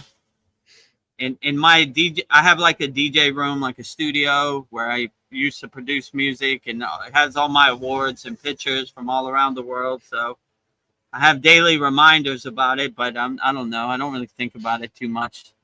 It really doesn't define me anymore, you know. I don't identify with it. Sometimes I got to catch myself, like, who did that? I was like, oh, I guess I won that award. No, I don't even relate to it no more. So it's okay, you know. So yeah, on my Instagram story, I post throwback pictures of different places I've been and different DJ things. So if you want a daily reminder, you could follow me on Instagram. There's lots of videos, Instagram stories, Instagram photos. So yeah, but as of now, I just don't have the feeling for it as much as I used to, you know, because I'm more on the spiritual march, not on the Maya delusional DJ march like before. And I feel a lot lighter because I don't attach to it, you know, kind of heavy at the time. Yeah. Overwhelming. Well, Katathu Roti's next question is, what are the biggest challenges you faced on the spiritual path and how you overcame them? The biggest challenges I faced on the spiritual path, which is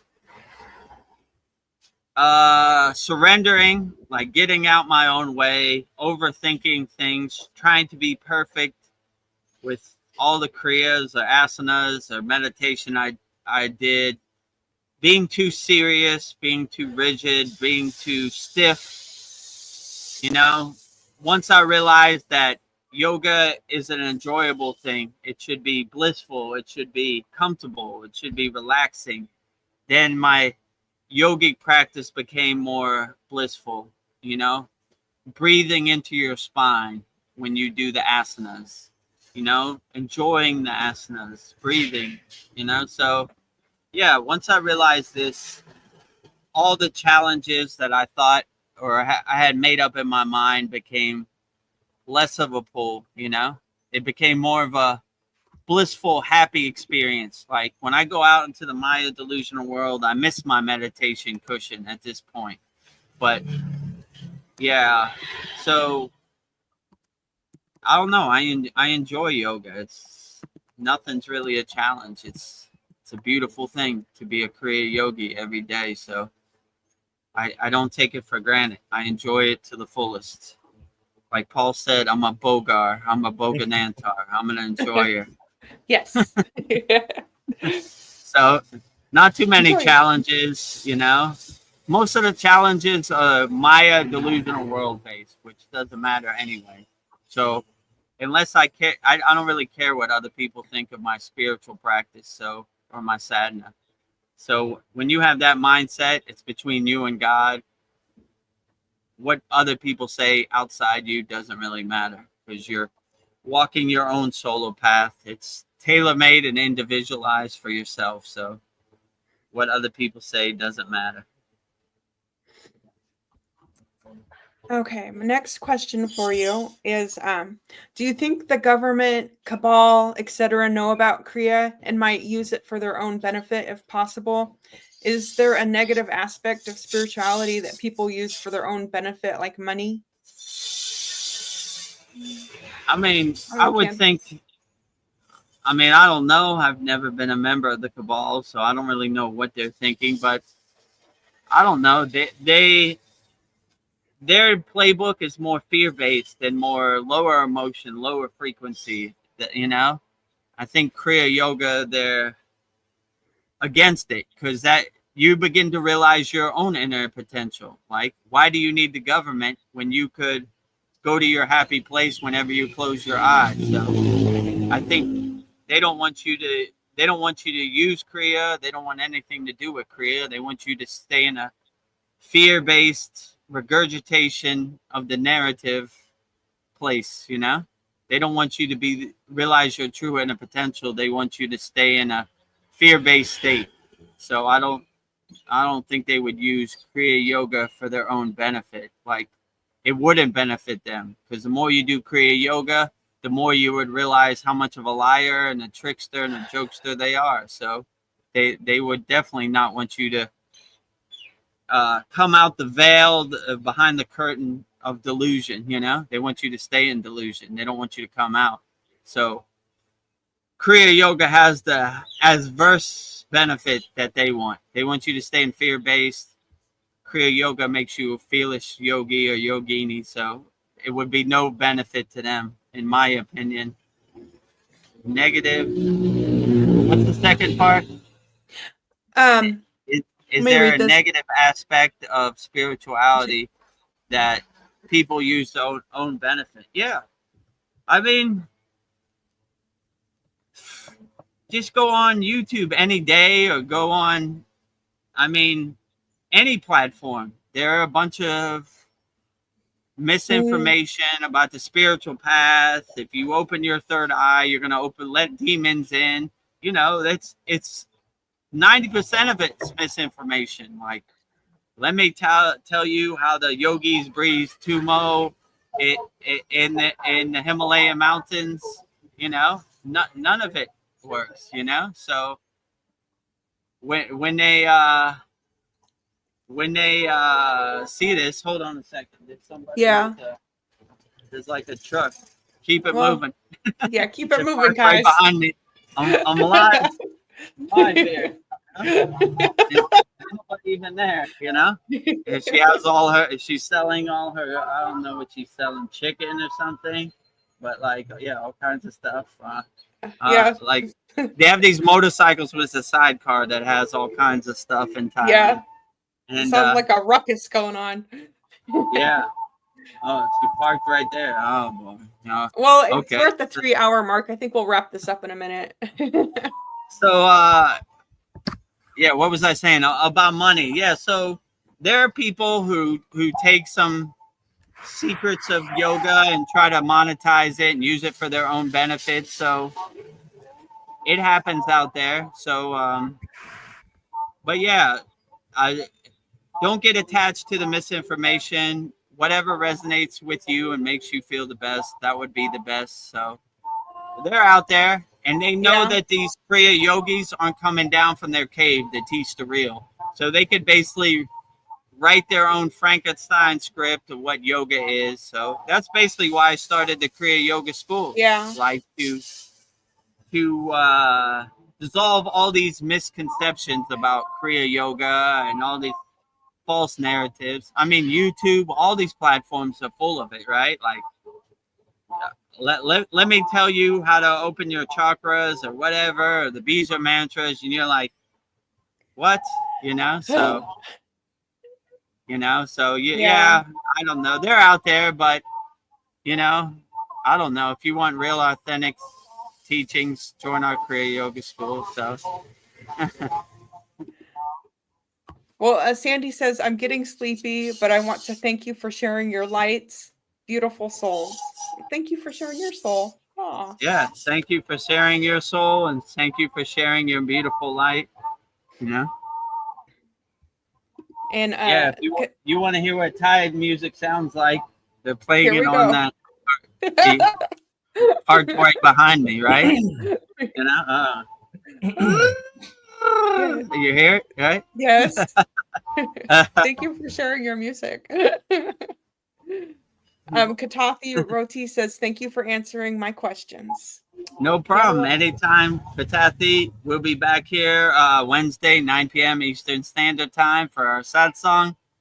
If you think of any questions during the week, give them to me at that time. And we'll be back 1 week from now, 9 p.m. Eastern Standard Time, every Sunday, our Soul Talk. So, yeah, I'll try to answer everybody's question wholeheartedly. So if you're watching this out there, don't be shy. Give me your questions, whatever comes to you. Type it in the YouTube chat, and I'll answer it wholeheartedly. Well, I have one last question for you. It's from Dreamtooth CS. He says, my challenges of facing myself, finding my constitutional supports, battling misinformation. Haha. Yeah. I mean, it's a war zone out there. It's a minefield of misinformation, you know. Challenges of facing yourself. Would just go in the bathroom, look in the mirror, and self-observe yourself, and look yourself in the mirror and say, how can I be better, and how can I overcome all these challenges out here in the Maya delusional world, misinformation of mainstream media, misinformation of social media, misinformation everywhere you look, you know. I like that movie that came out in the 80s. It's called They Live, right? When he put on the glasses, he could see the narrative. Buy, consume, you know, eat, you know, all the marketing behind the glasses. So they have very high level techniques to steal your consciousness and steal your awareness and tell you what makes you happy. But when you realize happiness is inside you, as you, happiness is internal, not external, it's harder for them to steal you, give you happiness or steal your happiness, because you protect your inner happiness, and you can't be easily swayed out there, you know. So that's a great movie. I just recently rewatched that with Roddy Piper. You know, he was a professional wrestler, and I guess, you know, he got into acting, as some of them do. But I like that movie. But it was a lot of fun. I like that movie when he goes into the bank and he says, I'm here to kick ass and chew bubble gum, and I'm out of bubble gum, right? I guess I'm kicking ass. Right? And he has that fight scene with the black guy. I mean, that was probably one of the best movie fight scenes ever, right? That was like a real down and dirty, low blow fight scene, right? That's like a real fight, like an alley fight, you know? So, yeah, so I like that. He put on the glasses and he could see the aliens, and you could see the consuming narrative, you know? Yeah, that was a good one. So, yeah, see behind the curtain, see who the Wizard of Oz really is, and you see all these challenges aren't really challenges at all. When you become self-realized, self-aware, you kind of laugh at their narrative, you know, and you realize happiness is internal, not external. So when they say, buy this Big Mac, you'll be happy, you're like, nah, that ain't gonna make me happy. That's just a piece of bread and a fake burger, you know? Or, you know, they're always trying to sell you happiness. Buy this car, you'll get lots of girls, and everybody will love you, and your neighbor will think you're cool. Buy this big pharmaceuticals. That's my favorite. When they're running through the daisies in the field, and they're at the barbecue, and they're all happy. Yeah, I took Oxycontin, and I'm so happy at the barbecue. No, you're not. You're sleeping under a bridge in Skid Row. Like, trying to feed my favorite is the end, right? Where it says, if you feel suicidal thoughts, or you're bleeding out your ass, or blah, blah, blah, blah, blah, blah, blah, blah, discontinue, right? They say it's like super fast, right? Like, what? bleeding out your ass? This pill makes you bleed out your ass? What the hell am I taking I this? thought I only had one problem. I thought it made you run through the daisy fields and happy. It brings you so much happiness. I'm at the barbecue with all my friends, and it's so great, right? If you have suicidal thoughts, discontinue. What? This makes me jump off a bridge? I'm definitely not taking this pill. So, yeah, you begin to see like they're selling you snake oil. They don't have the answers to happiness. They're selling you something they don't have, right? No pill can make you happy if you realize that happiness is internal. It's not external. So it's only a temporary band-aid. But if you have inner happiness, you carry it with you 24 hours a day.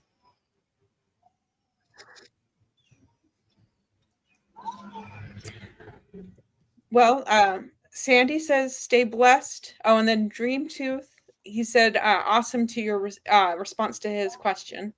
I think it's a he. I'm not sure. I'm assuming. Awesome to you, Dreamtooth CS. Keep fighting the good fight. Stay happy always. Wake up with a big smile on your face. Life is great. You know, nature is great. And then Darren Carter says the planet is going through a massive shift. We can all feel it. Yes. Hopefully for the better. Yeah, I agree. It is going through a massive shift. Hopefully that shift is to collective consciousness and collective awareness and not to a lower frequency. But yeah, no matter what happens in this crazy Maya delusional world, always stay happy. Always help people, always have unconditional love.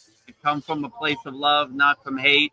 And just get your popcorn and watch the Maya delusional world. Keep Mayan. Don't get attached to it. Like, whatever. There it goes again, you know. And, watch the Maya delusional circus. What'd you say in our school, Veronica? Not my circus, not my monkeys, right? Exactly. Yes. So not my circus, not my monkeys, right? So we don't get attached to it. All you got to do is have one of our members, Hassan, told a story in our class like about Ramayana Maharishi. And they were asking him, like, how can you be so blissful where there's so much war and people dying? He said, not in my universe. So make your universe, your happy place, so blissful and so enjoyable that you're unaffected by any of this Maya delusional chaos out here in the world. But yeah, it can get overwhelming at times. So I'm compassionate for it. You're constantly bombarded, being pulled in all directions, you know, by the social media slot machine, you know. So put up your shield and make your universe so blissful that you're unaffected by whatever the Maya delusional world throws at you on a daily basis. I like when they say in the yogic scriptures, even if it's the end of the world, don't let anything shake your samadhi. So like I said before, no matter how sunny it is, unshakable mountain. No matter how much it rains, unshakable mountain. No matter how much snow there is, unshakable mountain. No matter how much wind there is, unshakable mountain. No matter how much chaos there is in the UK, unshakable mountain. No matter what the president does, unshakable mountain, unshakable mountain. So unshakable. Be an unshakable mountain 24 hours a day, and you should be able to overcome and navigate this crazy Maya minefield delusional world that's out there. Yes. And Sandy says, I can't make out the music, just sounds like loud music. Perfect example of the Maya world behind you. Yeah. Well, I think she turned it off now. Yeah, it sounds quiet now. Yeah, so I'll give you a brief synopsis of Thai music.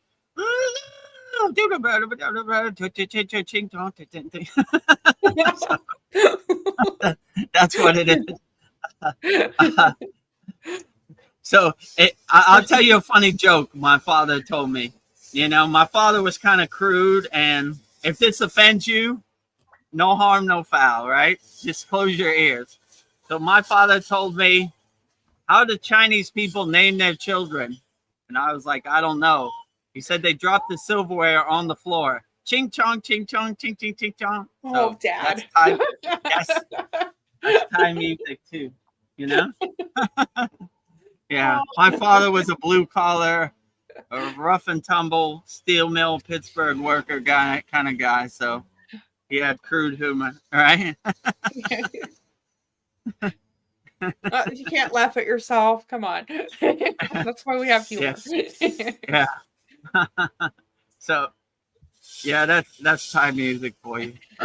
He turned it off. Right? Oh, okay. Yeah, it sounds quieter now. Darren Carter says, thank you, yogis. Love and light to you all. Love and light to you. Love and light to you. Always, Darren Carter. Keep fighting the good fight. And Sandy says, love and accept yourself and watch what happens. Yeah, watch what happens. Yeah, exactly. You have to start with self-love before you can love other people. Because when you love yourself, then you could radiate love out to everybody else. So, yeah, love yourself and you'd be surprised of where it leads you and takes you, you know. I could have never imagined any of this a couple years ago. And I just did my inner work and it took me wherever it took me. And here I am today, live from a Thailand beach. That's also, loving yourself is also a prerequisite to finding a partner. If you don't love yourself, then you don't have, you know. Right. When you don't love yourself, how can you love others, you know? So start by loving yourself. You'll attract other people, like-minded people, and other vibrations that resonate with your vibration a lot easier. Yeah, if you're a mess, you might be like, I don't need a project right now. Right. Sandy or you solve the world's problems, solve your own problems. Sandy says, my plant medicine cannabis has benefits and 0 of those side effects. Yes, and it's all natural for you. Yeah, why not? You know? Yeah, when I was in the Himalayan mountains, some of these sadhus smoked cannabis. Why not? You know? Yeah. They were unaffected by it. It helped get them through the day. They enjoyed it. Why not? Who am I to judge? You know? They're walking the spiritual path. So it doesn't make them less of a sadhu or less of a yogi or less of a yogini. You know? They're still self-realized beings. So, you know? If it helps get you through the day, why not? Yeah, your body knows. Listen to your body. Listen to your body. Your body knows best, for sure. Well, I think that's everything for our soul talks tonight, because I know it gets hot for you, and I think we've had a very robust soul talks tonight. Yeah, this was pretty profound today. All right. Yes. We had some good nuggets and some good insights. Yes. Okay, yeah. Let me take. Okay. Well, I guess we'll wrap up our September 21st Vedagurudev Soul Talks live from a Thailand beach with me and Veronica and Paul joining us. They're not paid actors. They're actual Kriya Yoga School Masterclass members. And so, yeah, we do this Soul Talks every Sunday, 9 p.m. Eastern Standard Time, live from a Thailand beach. Usually go 3 hours, so we'll answer all your questions wholeheartedly. And what'd Sandy say at the end? She says that this one was amazing, and I also love that Paul was here the whole time. So thank you for staying Paul stayed the whole way. Thank you for staying the whole way. Yeah. Yeah, this was a pretty profound. We had a lot of good nuggets and insights on this Soul Talks. Yes. Oh yeah, you could split this one up into a million different things, like are you a star seed, this, that, or the other. I could just see a lot of little and the dating. way you chop it up and put it dating. Yeah, we have a lot of good videos that will be on our YouTube channel right here at Vedagurudev. Subscribe to our YouTube channel. Watch as many videos as you can. We're trying to get our hours up. We're at 2,000 hours now, but we need to get to 3,000. So your help and support would be greatly appreciated. We have a playlist for all of our Soul Talks live streams, all of our soul talks, like questions, all of our Babaji quotes, pretty much everything. So there's over 500 log form videos on there. And tomorrow at 11 a.m. Eastern Standard Time, we'll have our Mantra Monday. And it'll be Lord Narayana, Lord Vishnu, 108 Raksha beads, 1 mala. So there's also a playlist for that, Mantra Monday. So we have a lot of profound mantras. It's good to put on right before you go to sleep. And I'll sing you into the sleeping state with all the mantras. Yes. I think we have like 7 now. Yeah, and this will be Today 8. Might be 8. This will be 8. Okay, yeah. So we have Babaji, Mataji, Shiva, Lakshmi, Lord Ganesha, Kali. Who else am I missing? Somebody. I think that's it, right? Is there any more? So first we did Babaji, Mataji, Mataji. Who was the guy a male figure after Mataji? Oh, that was Shiva. Did we say Shiva? Yeah. Dancing Shiva statue. We did Lakshmi. Kali, Lakshmi. Then Ganesha, then Kali, right? That's it, right? Kali. Yeah. Oh, and then I guess now. Yeah, Narayana now. Narayana. Okay, 7. Right? I thought we were at 8. Okay. Right when I'm wrapping up, the lady drove away with all the Thai music. All right. Oh. Should have been done it 30 minutes ago. All right. That's how, you know, what they call it, Murphy's Law. Nothing ever happens the way you want it to happen, right? Yeah.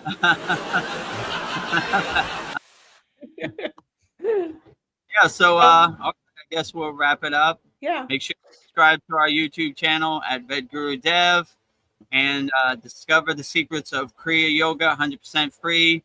Join over 770 like-minded Kriya Yogis and Yoginis practicing Kriya Yoga 100% free. If you want to connect with like-minded Kriya Yogis and Yoginis 100% free, they have a tab called Map. You could see which yogis and yoginis are by you and use our free school as a dating app.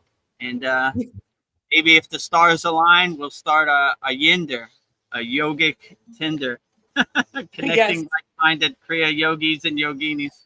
And what would Sandy say at the end? She said sound effects, FTW. What does FTW mean? For the world? I don't know. That's a good question. For the win. Oh, for the win. Okay. Close. I'm in my 50s. I'm an oldster. I don't know what all these like. For the win, yes. Let me find a good one. Yeah, my daughter sometimes texts me like LOL or like, you know, these short form. I was like, what the hell does that mean? Yeah. You know? And she's like, laugh out loud. And I was like, why don't you just type out laugh out loud? So yeah, I guess I'm an older fellow, you know, so I don't get these short text abbreviations. So yeah, I'm with for the win. And if you want to master the supreme, go ahead, keep it going. Okay. Hit it again.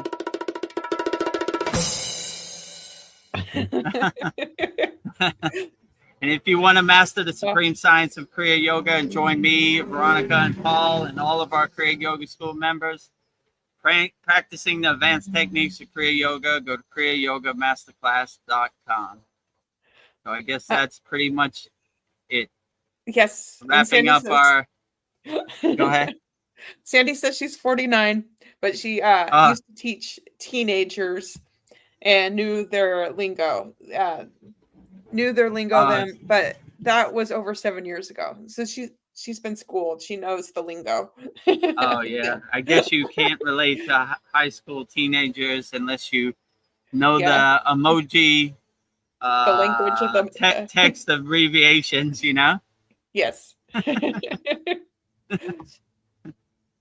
Well, yeah. I just want to say. Oh, go ahead. Yeah, go ahead.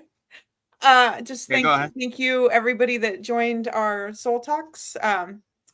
that we covered here. I might be biased, but I think this is the best sat song in the universe. So thank you all for joining. So yes. Yeah, and if you want to know where to find all Kriya Yoga knowledge in one place, we have a very interactive community. Just join our free Kriya Yoga school, freekriyayoga.com. Like I said, one of our members posts a lot of video every day. So you could find all good videos in one place. And yeah, that would be a good idea. So all the information's on the screen. Support our Kriya Yoga family. And thank you for joining us at our September 21st Vedagurudev Soul Talks live from a Thailand beach with me and Paul. And so Veronica. Yeah. Oh yeah, Veronica, sorry. Me, Paul, and Veronica, and everybody out there in YouTube land, right? So we'll go out with Babaji's Mula mantra. This is Babaji's direct phone number. So if you ever want to call Babaji, you can call Babaji directly by saying Babaji's Mula mantra. Om Kriya Babaji Nama Om. And Veronica and Paul will say it so beautifully right now. Om Kriya Babaji Nama Om.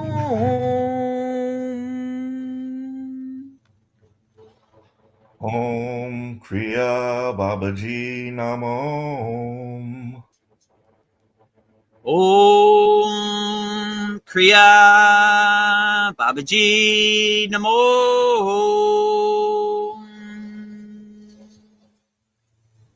And lastly, we will sing the Shanti Universal Peace Mantra, giving peace and love to all people all around the world. And Veronica and Paul will say it so beautifully right now.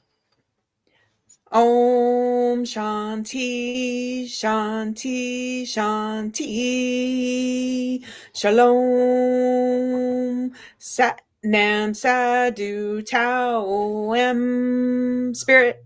Swami Kami Amen Amen. Umen Selah Hom.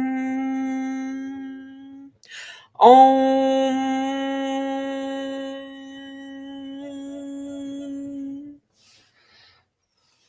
Om Shanti, Shanti, Shanti. Shalom. Satnam Sadhu Tao Amo Spirit. Kami Nami Amen Amen Omen Selah Hom. Om. Om Shanti, Shanti, Shanti. Shalom. Sat Nam Sadhu Tao Em Spirit. Swami Kami Amen Amen. Omen Selah Hom.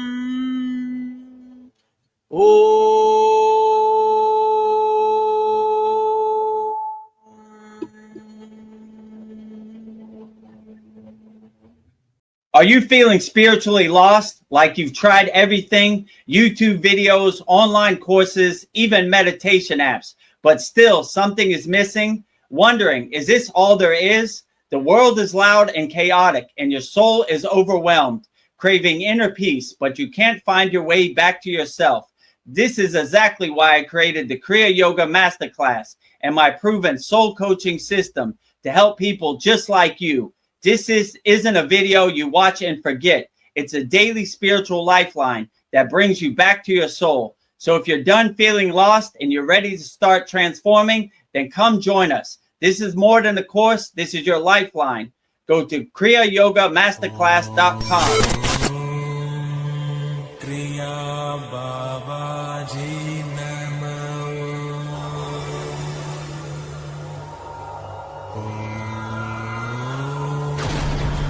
Kriya Babaji Nama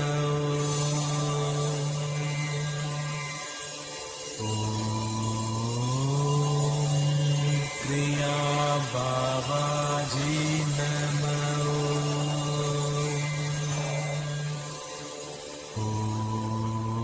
Om Kriya Babaji Namo.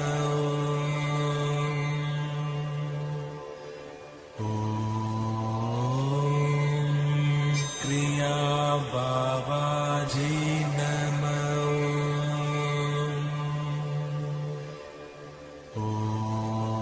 Om Kriya Babaji Namo.